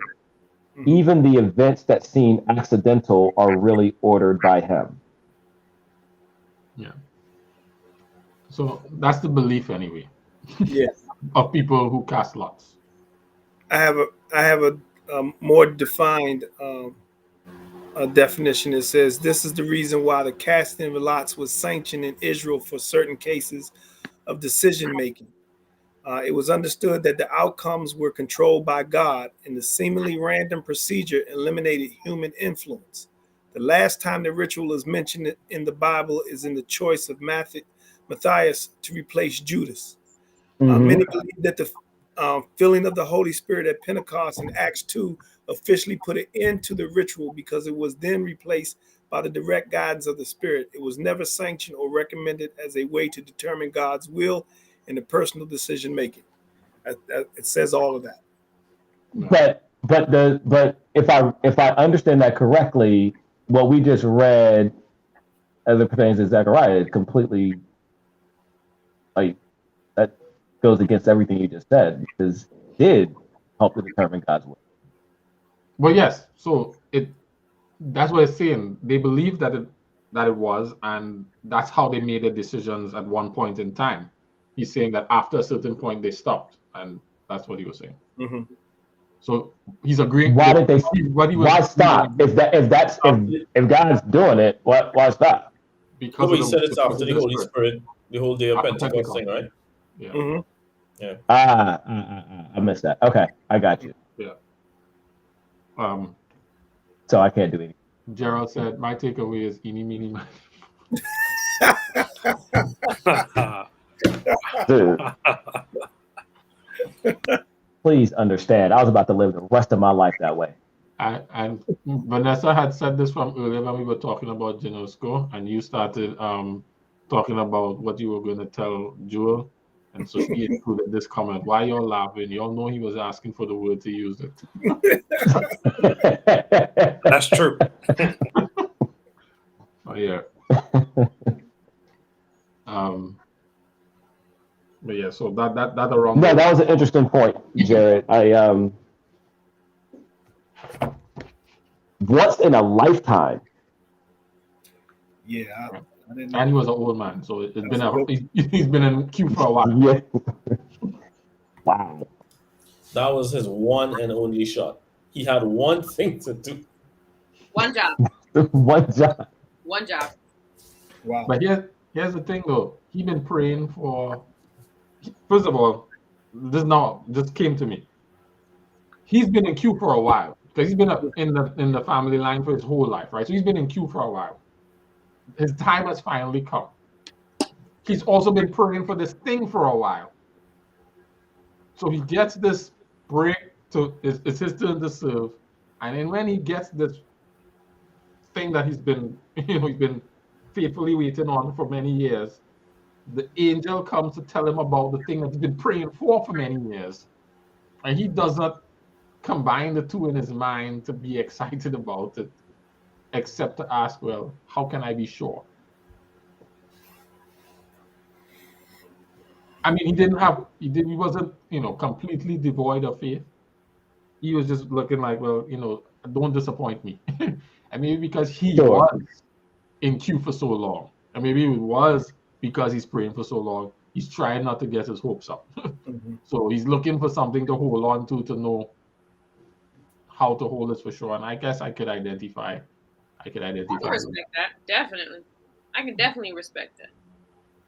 How can I know for sure? Like, because I don't want to go home and tell my wife this, and then she, I don't want to get all hyped. And she gonna listen to me too. So I don't want no vex wife on my case. So let me know. Yeah, I'd rather not talk. Right. Y'all a mess. If I'm choosing unhappy wife versus talk, I'll just be quiet. Yeah, like you said, a disappointed wife, because now she's sad. She get all her hopes up. Now I feel have like to I deal with should. that. Oh. I'm good. Just let it happen. Just So, let it happen. give me something to go home with so that you believe me. Exactly. Don't All talk. right, you need something? Here, don't talk. That truly could be essentially what he was thinking. Oh, come on, Cliff. I don't Hey. doubt it. I don't doubt that it wasn't a part there. I don't know. And I believe Depending on who he is, he would have been like, "Can you make her not talk?" no. I They ain't both going got there. business. I'm not going there. They both got business. So, Wow. I want to give any space for anyone else who had anything from the week's reading, or they wanted to share anything that was interesting or that they had a question about or anything. I had a couple things. One, this is very simple, but I was trying to understand a little bit more, and it was in Genesis, and it was right after they get off the ark, and they go. Noah makes the sacrifice, Mm-hmm. and it says that he makes the sacrifice, and the aroma from the sacrifice pleased God, and the reaction from God's pleasure and acceptance of the sacrifice was the rainbow. And so I was wondering, like, how do I know when God is pleased with me and like what I'm putting forth? I don't get rainbows, so I'm not. Those Skittles for you? Exactly. I was like, and I actually could not. I was going through and I could not figure it out. So I was like, let me bring it to I don't know if there's, you guys have experienced this or have an answer. Anybody? Have we experienced that? No. Well, yeah. Have you ever felt that, or seen? Maybe I wouldn't say felt. Maybe that you've seen where God has been pleased with your action, and there's been this demonstrative sign, Tangible indicator? tangible indicator. I've not had that experience. Neither have I. I don't think I have either. I've had answers to specific prayers and signs, if you will, happen. Is an answer to prayer, please? I mean, is that a form of acceptance? I was thinking about that when you were asking that, but I didn't equate the two because you were saying a physical sign of God's approval or happiness for something that you did. Mine was more. I looked at mine as more of a request. Like, Lord, I'm between two fields right now, and I need to make sure that I'm making the right decision. Can you do this for me? Can you leave the ground wet and the fleece dry type thing? And he's done Correct. that. He's done that for me. I've also felt that I've gotten to the habit of doing that so much that I felt just not too long ago that I heard him speak clearly to me. And I forget what the text is, but it says, what is it? Wicked generation always asks for signs and none will be given to them. And I felt that God was telling me, you asking for too many signs. Like, you always asking for a sign. Stop asking for a sign. So Yeah. I haven't been asking for a sign. and I don't think they asked for a sign. He gave them a sign, but it was something that they all were able to see. Correct. Right? As evidence that, we're good. I'm happy with what you did. Go ahead, Shrika. I don't know if I've ever seen evidence of God being happy or sad or angry with me. Yeah. I'm being honest. I don't. Yeah. No, I don't disagree. Me neither. That's why I was wondering if, is this some type of. No, I'm not gonna say it again. I was gonna say I don't think he cares. I'm sure he is. I just have not. No. I was joking. I was basically saying I'm sure Maybe that's that 35th Q level. Robert. Huh? I was like, Q Robert. Y'all No. crazy. Robert, please send a text directly to Sharika. No, not there. No, I was just curious. I was reading it and I had never seen anything. But is it necessary for us right now?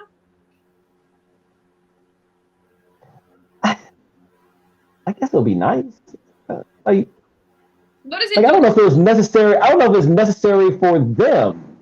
But what does it do? What do we get from saying God is pleased? Like what would we get from that? Well, I guess my thing is it was significant enough for the Bible to indicate that he did it and it was pleasing to God and based upon God's pleasure or the pleasure that God received from it, that he gave them this particular sign. That he would I guess never that's what, destroy the earth again. right? With the flood. And I don't know if there's any more, like, I wasn't there, so I don't like reading into things, but I don't know if they did ask. I don't know if there was an expectation. I don't know. I mean, But I just, if God just killed off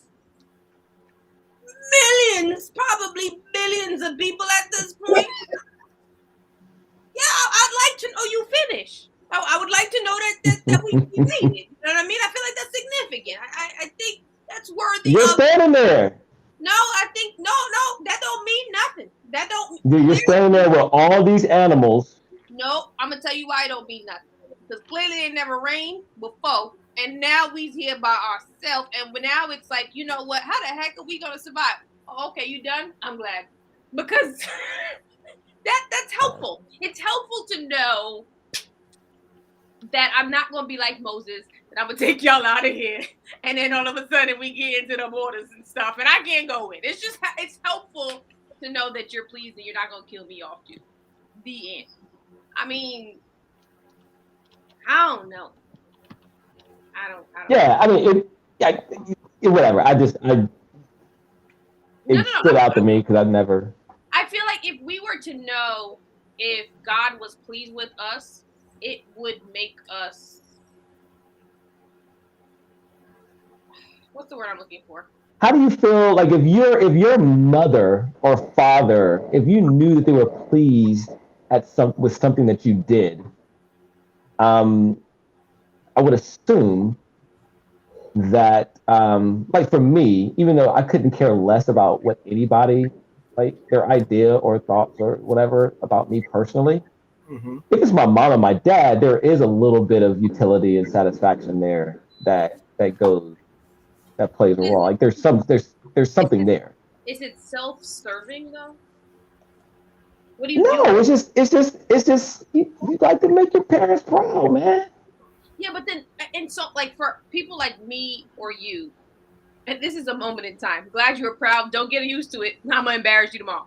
Like that type of thing. But for other type of people, this could go really bad if they knew that certain actions could please Sure.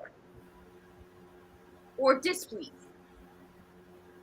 But then you also have the children of Israel who they know that these actions please God, but God is like, you're burning smoke in my nose right now. This is not like this typically would be a perfume, but right now it's like smoke in my nose. So right, that's my point. It's like, is it just self-serving at that point? Just to know, like, well, it's like what they did to God. Well, I know if I do this, then he gonna like it. I don't really mean it, but he gonna like it. Like, I guess he'll like it if your heart is right behind it, just like anybody else would. yeah, but that's not your thought. And your thought is, at least for most humans, is to repeat what you believe someone likes, regardless of whether or not this is genuine. It's I want to feel the self-satisfaction of you smiled. Right. And in most cases, it's to fix something I did wrong, right? Like in many cases, yes. Yeah. So it's really just self-serving. So you don't care? It's not that I don't care. I can see how it could get out of hand if I tried to what's the word that Jared used the last time instead of relationship? If I tried to be transactional. Mm-hmm. I feel like it would lead me to a transactional interaction versus a relationship-based interaction. Because we get the euphoria from seeing or thinking that what I'm doing is making someone else happy or it can fix something. Mm-hmm. Gotcha. Can I also add that I think that along with that, and of course we're getting into this dangerous ground of speculating, but I think that God was also trying to reassure them that just in case you see rain again, it's not the end of the world. Right. Like, so I'm putting this rainbow in the cloud to let you know that, hey, I'm good. I did what I had to do. And right now I'm letting you know in generations to come that just because you see rain doesn't mean I'm displeased with y'all or I'm about to flood the world again. Because at that point, like Sharika said, they hadn't seen rain. And when they saw it, it was like, oh, get into the ark. So now you're about to really experience seasons and all that other stuff as a result of sin, and you will see rain and all that other stuff. You won't always see the dew coming up to water the plants and all that other and everything else that you're used to. This is going to be different.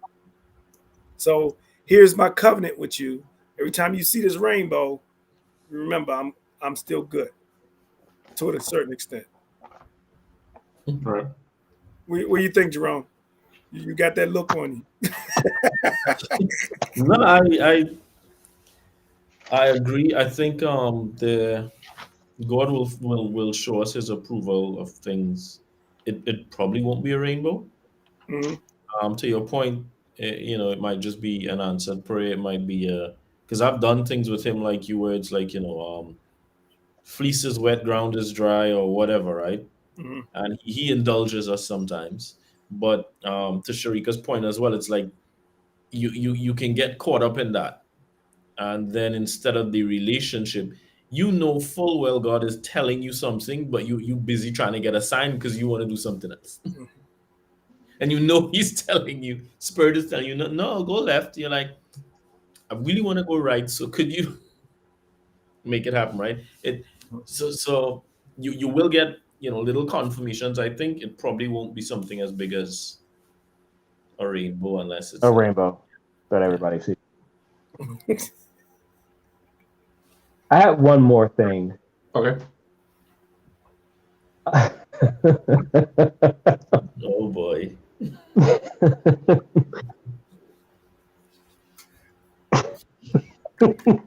Need more water for this.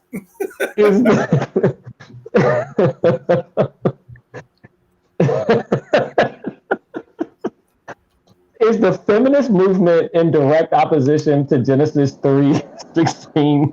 Oh God. Where did Sharika go?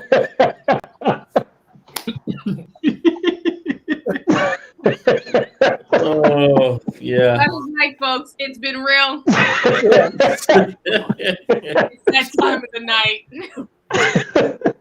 I'm gonna head on out like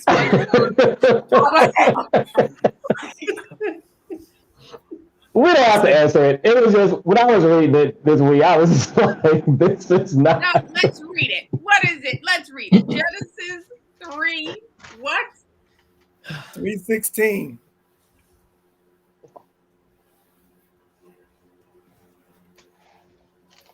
This is the pronouncement on the woman. Mm-hmm.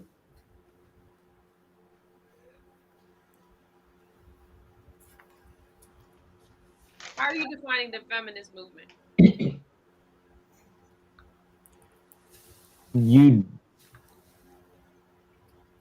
So, for context, to the woman he said, I will make your pains in childbearing very severe. With painful labor, you will give birth to children. Not that.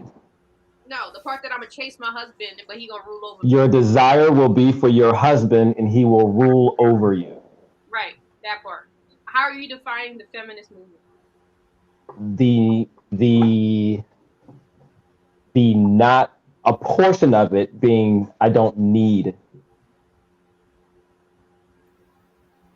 right? And I think I don't think it's in contrary to it. okay.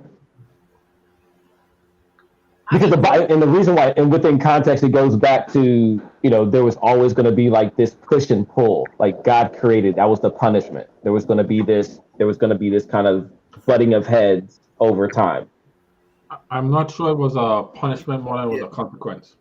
or consequence. Maybe that's a better term. I mean, in most cases, feminism, in my understanding, is the idea of equal rights, the idea of equality. Not necessarily who desires who over the other. So the word desire here is an interesting word, and it's not being used in the way that we use desire. I say that because the phrasing here in the Hebrew for 3:16 is almost verbatim the same phrasing in 4:7. And 4:7. Genesis 4:7. Mm-hmm. If you do what is right, will you not be accepted? But if you do not do what is right, sin is crouching at your door. It desires to have you, but you must rule over. Oh, that's the Cain. Mm-hmm. If you do what is right. It's the last part of the verse. It desires to have you, but you must rule over it. You must rule over it. You desire to have him, but he must rule over you. But he must rule over you. So sin does not have a lustful desire for you. It desires to dominate you. It's a conflict of will. Your desire is to dominate him, but he will rule over you. Correct. That's a more full translation. My Bible has a note here that says the Hebrew occurs elsewhere only in Songs of Solomon 7:10 and in Genesis 4:7, which says that sin desires to control Cain, but that Cain must rule over it. That verse uses the same language here and describes the struggle between sin and Cain. Here, there's a breakdown in the original harmonious relationship between the man and the woman. Ideals such as care for one another give way to conflict. As the New Testament suggests, it's not reversible. The love song that Songs of Solomon 7:10 suggests his desires for me can be restored. The reconciliation that Christ brought to the world by forgiveness of sins can restore the ideal harmony of the relationship that existed between the man and the woman before the fall. I'm with it. I don't mind the new translation. I mean, the power of the vagina is real. And my desires to rule are solely based on my ability to conquest. And if that's the case, then that's the case. And in the garden, you saw it. Like, Eve used what Eve does to her advantage. Like, that's just what happened. And he lost his mind. But it was perfect. He what? It was perfect. He still lost his mind. No. I'm saying I'm saying it was perfect. You can only imagine. We're dealing with imperfection. Power is ridiculous. And so, if I realize that I have that level of power, of course my desire is to continue to conquer. Period. That's it. But you won't win. Damn it. But I can still try. Like, I don't see anything wrong with this. So is it in contrast? No, not at all. Not at all. That is the nuts and bolts of it. I will say, Kenrick, that the dominance of the men, the ruling of the men has not been a fair, caring, thoughtful dominance. It has been the rule has not been a fair rule that anybody would want to live under. You want to live under a ruler that cares for you and shows respect for you and those kinds of things. And men have historically not done that. Correct. And so I think personally that the origins of the feminism movement, at least, I don't know where it's gone now, was to bring some kind of balance to try and restore harmony between the two. I don't know that it stayed that way, and maybe it's been co-opted by other people or other influences and other forces. But the original intent, as I understood it, was to try and bring that balance. I don't know if it's still that. No, it ain't there. It ain't still. But knowing that the consequences of actions way back when, is it, and you know that's kind of the way it's going to go because it's already been pronounced. Does it go against it? No, not if you read Galatians and Colossians. In Christ, there's no man or woman. There's no slave or free. You know, God has tried to bring this more flat structure between human beings to kind of remove some of those barriers. And the gospel is about, the oneness and the rules. Like you even see when Paul gives his diatribe on unity, and then shows what unity will look like between men and women when he's like, well, husbands, love your wives, and wives, respect your husbands. That will bring us to that balance, that harmony, that unity. So while it was a consequence, the gospel and what Jesus is trying to do is meant to kind of bring it back closer to what the original intent was. It's a reconciliation type activity. And maybe some of these movements, as problematic as they may turn out or corrupted as they may become, are attempts at that. So, but I would also note that there have been times in history, of course, every civilization is different, when women come together and decide on something, they've been able to literally conquer. For example, there have been times in history I read, and even tribal times, where if there was too much war and the women did a sex strike, and this is true, all of a sudden they're willing to discuss peace because this ain't working. And I'm being real. Or when Sarah and Hagar, they carried, listen, this is not gonna work. This is not it. And so I think there are times, this for me shows that there is the capacity to overrule is there. And you may be aware of your capacity to overrule is there. However, I've seen this be used for bad. So therefore, I can't continue to allow you to. I got to give this man a little bit of fighting chance because it is clear that I've given you a little too much. Like, and you'll win some and you'll lose some, but clearly I've given you too much, so I got to give him a little bit more. And I feel like it's an honor. It is an honor to believe and to see that. That I have such capability and I just have not tapped into it yet. So I am now restored in my original being. Cue Cliff's picture.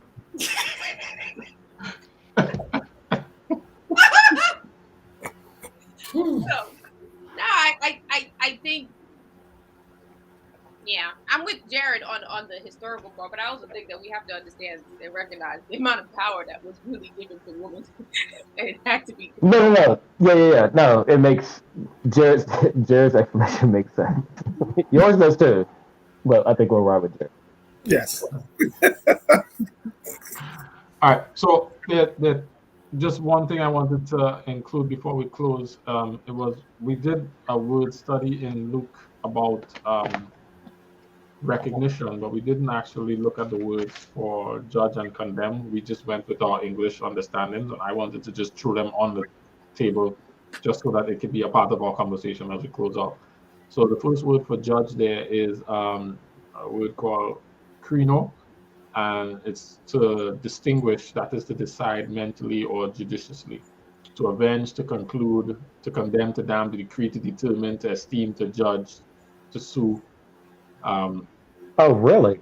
All of those words mean, one of the main words that I hear is to separate, to put asunder, to pick out, to select, to choose. It means all these things: to approve, to esteem, to prefer, to be of the opinion of, to deem, to think, to be of the opinion of, to determine, to resolve, to decree. I think in this context, I think that whole determine an opinion may be where the meaning lies, because But it of also means to condemn. So does it give any context to the word that's in the verse and how um, it pertains to this, or which definition it? so it's only used to mean condemn. It used to be condemned 1, 2, 3, 4, 5 times. Condemn, condemned, condemneth, and condemning. Um, and that is in.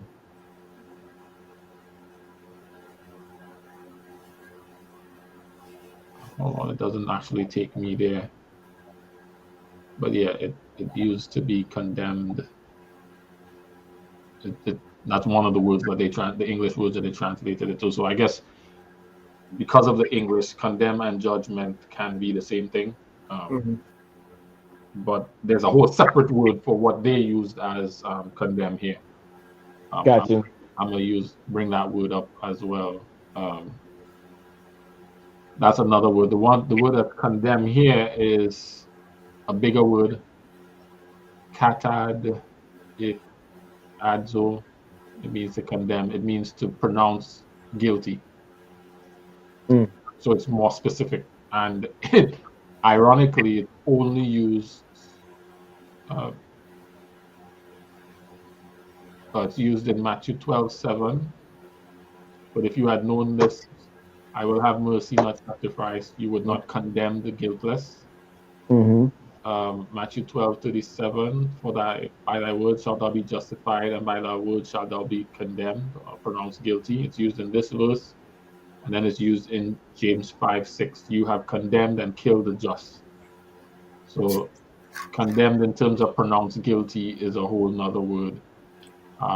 You can pass judgment and condemn, just like we do in English. Um,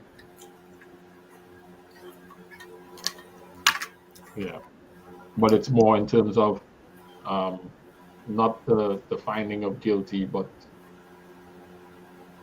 to pronounce an opinion, to judge. First, the fifth one, to pronounce an opinion concerning right and wrong. And I think that's the context in which this was being used. Gotcha. To pronounce an opinion versus right and wrong. I like that one because that's the one that contrasts the knowledge, the recognition. Right? It's saying don't pronounce an opinion versus concerning right and wrong. But you can come to know bad fruit through experience Mm-hmm. and intimacy. Yeah. Because an opinion is not Gnosco. Gnosco is not an opinion. Now I'm not. It's not an opinion anymore. Now I have experience, knowledge that this is not my feeling, or this is not an opinion. Mhm. So I'm not even, for one, I'm not pronouncing an opinion and then going as far as to assume that you're guilty. Right? Correct. I have intimate awareness of your fruit, and I am observing that your fruit is bad. Correct. And I can declare that confidently because of the level of intimacy and experience that I have in that regard. And the declaration of your fruit being bad based upon that intimacy is then okay, but per the verse. Well, it says the tree will be known by its fruit. Correct. But that's the way the tree will be. What will be discovered is, I like that it used that word known. The tree will be recognized, known by its fruit. People do not pick figs from thorn bushes or grapes from briars. Mm-hmm. Even that whole action of picking the fruit, you going up and examining that fruit, like you said, how do you know the fruit is bad? How do you know this is a grape? Because I went up to the tree and looked at it. I did a thorough examination. I didn't just pronounce an opinion from a distance. Mhm. Correct. And it took the whole idea of condemning or pronouncing guilt away from us as well. That's not in your pay grade. Mm-hmm. So, try not to do that. Instead, forgive. Instead, your job is to forgive.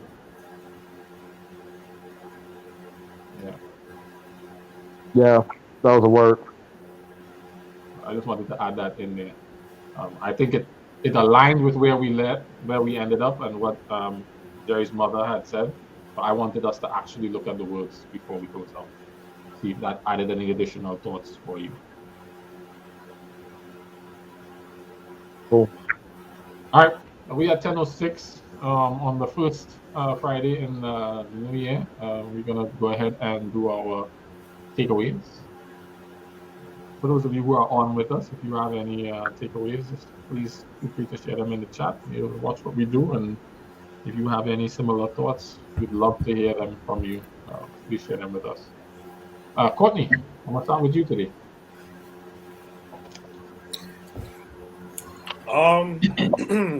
My takeaway is, and before judging or condemning others, just know that experience dictates your understanding.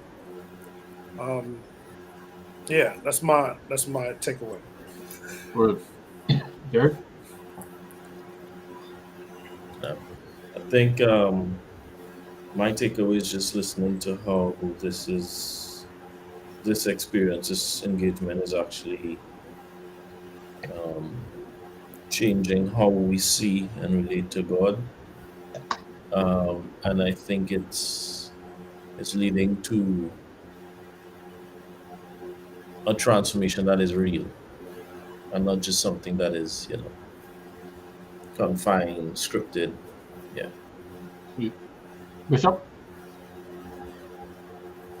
This is gonna sound really bad. But you know how like when women hang out enough, their cycles start to get in sync. Say that again. That's what I heard. If Say that again. if women hang out long enough, their cycles will be in sync. Yes, I'm in that house. I kind of feel like what's going on with us, we've hung out enough that our cycles are in sync. Now it's not necessarily the same experience, but there's a change happening with everyone at the same time, and it's a similar thing. And it made me think like, hey, watch who you hang out with, mate. Y'all start to become real in sync over time. Right. And sometimes it's for good, sometimes it's for bad. So that's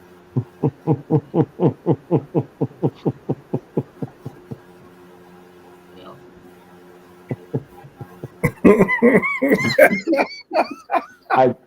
I just thought of a new name for the show. Don't worry about it. Go ahead. Tell us when it's your turn, Cliff.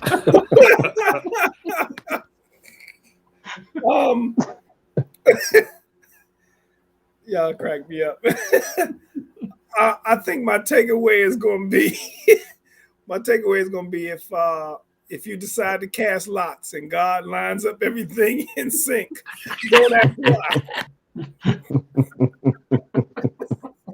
Just say yes, Lord. That's going to be my takeaway. Good. All right, Kenrick. Share with us your takeaway and your proposal. No. I'm not giving the proposal. The takeaway is actually my takeaway is exactly what Courtney said.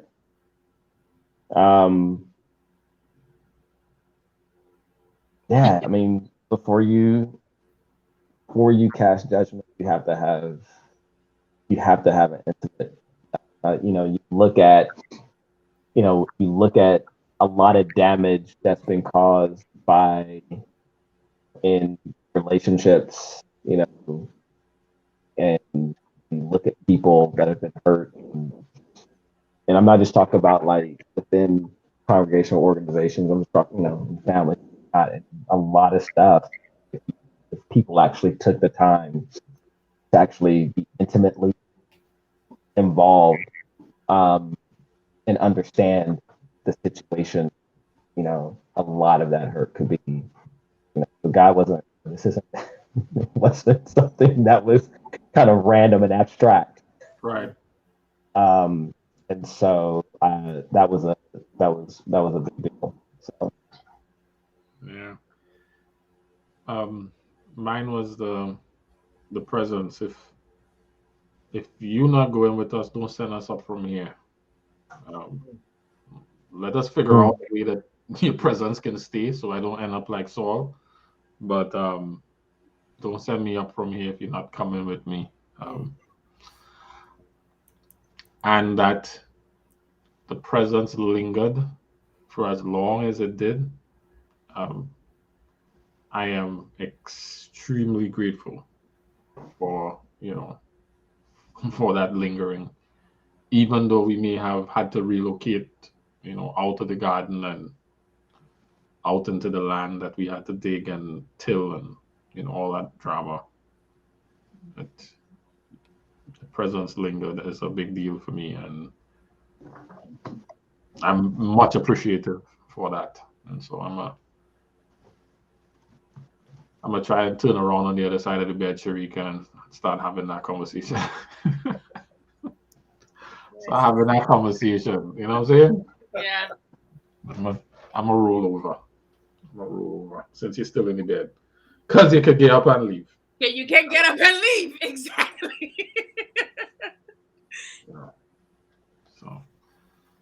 So yeah. All right. Thank you guys. Yeah, I'm looking forward to the rest of this year. This will be the 8th time around going through the Bible stuff. Trip around the sun. And as you saw, we all knew. I mean, yes, we did touch things that we have seen before. But we were able to. But we did, come into some not new light, but light that's shined a little bit differently than we've seen it shine before. So I'm excited for what that turns into. We do have space in our room, so if you'd like to come into the room, just we'll try and get you to come on and join our conversations from wherever you are. But just lean into us, and we can make that happen. And we are on again on the 3rd Friday in January, which I think is the 21st. Yeah. And hopefully the ladies will be back, so Sharika don't have to hold it down by herself. Yeah. Been my whole life story, guys. You did all right. But yeah, continue to keep Dee and Lorraine in the prayers, because they're not doing well. I mean, they're ill.